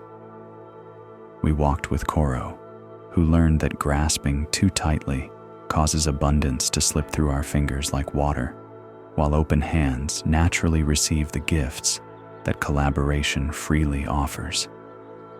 We sat with Sato, whose scales of justice revealed that technical correctness serves true fairness only when guided by wisdom that sees beyond surface claims to the heart that motivates them. We witnessed Yuki's recognition that seeds planted in anger, even righteous anger, grow into forests that block the very light they meant to cultivate. Each story has shown us the same eternal teaching, that we cannot escape the consequences of our actions, but we can choose what seeds to plant. Buddhism calls this karma, but the word points to something simpler than cosmic punishment or reward. It describes the natural law that every action creates conditions that shape future experiences. When we act from greed, fear, anger, or delusion, we create circumstances that generate more greed, fear, anger, and delusion. When we act from generosity, courage, love, and wisdom, we create conditions where these qualities can flourish and multiply. The teaching asks nothing supernatural of us, requires no faith in invisible forces or distant judgment.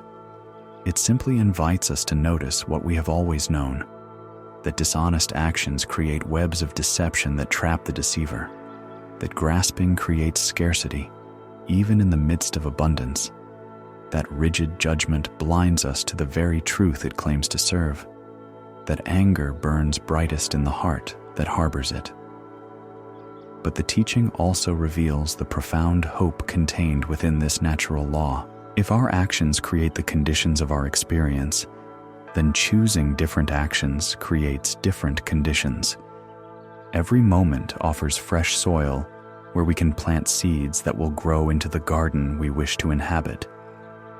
Every breath brings opportunity to begin again, to choose love over fear, wisdom over cleverness, service over advantage. Feel your body now completely supported by this moment of rest. Let your shoulders soften like earth receiving rain. Allow your jaw to release, your hands to open, your heart to expand with each natural breath. There is nothing you need to fix, understand, or remember. The teachings have already planted themselves in the fertile silence of your deepest knowing.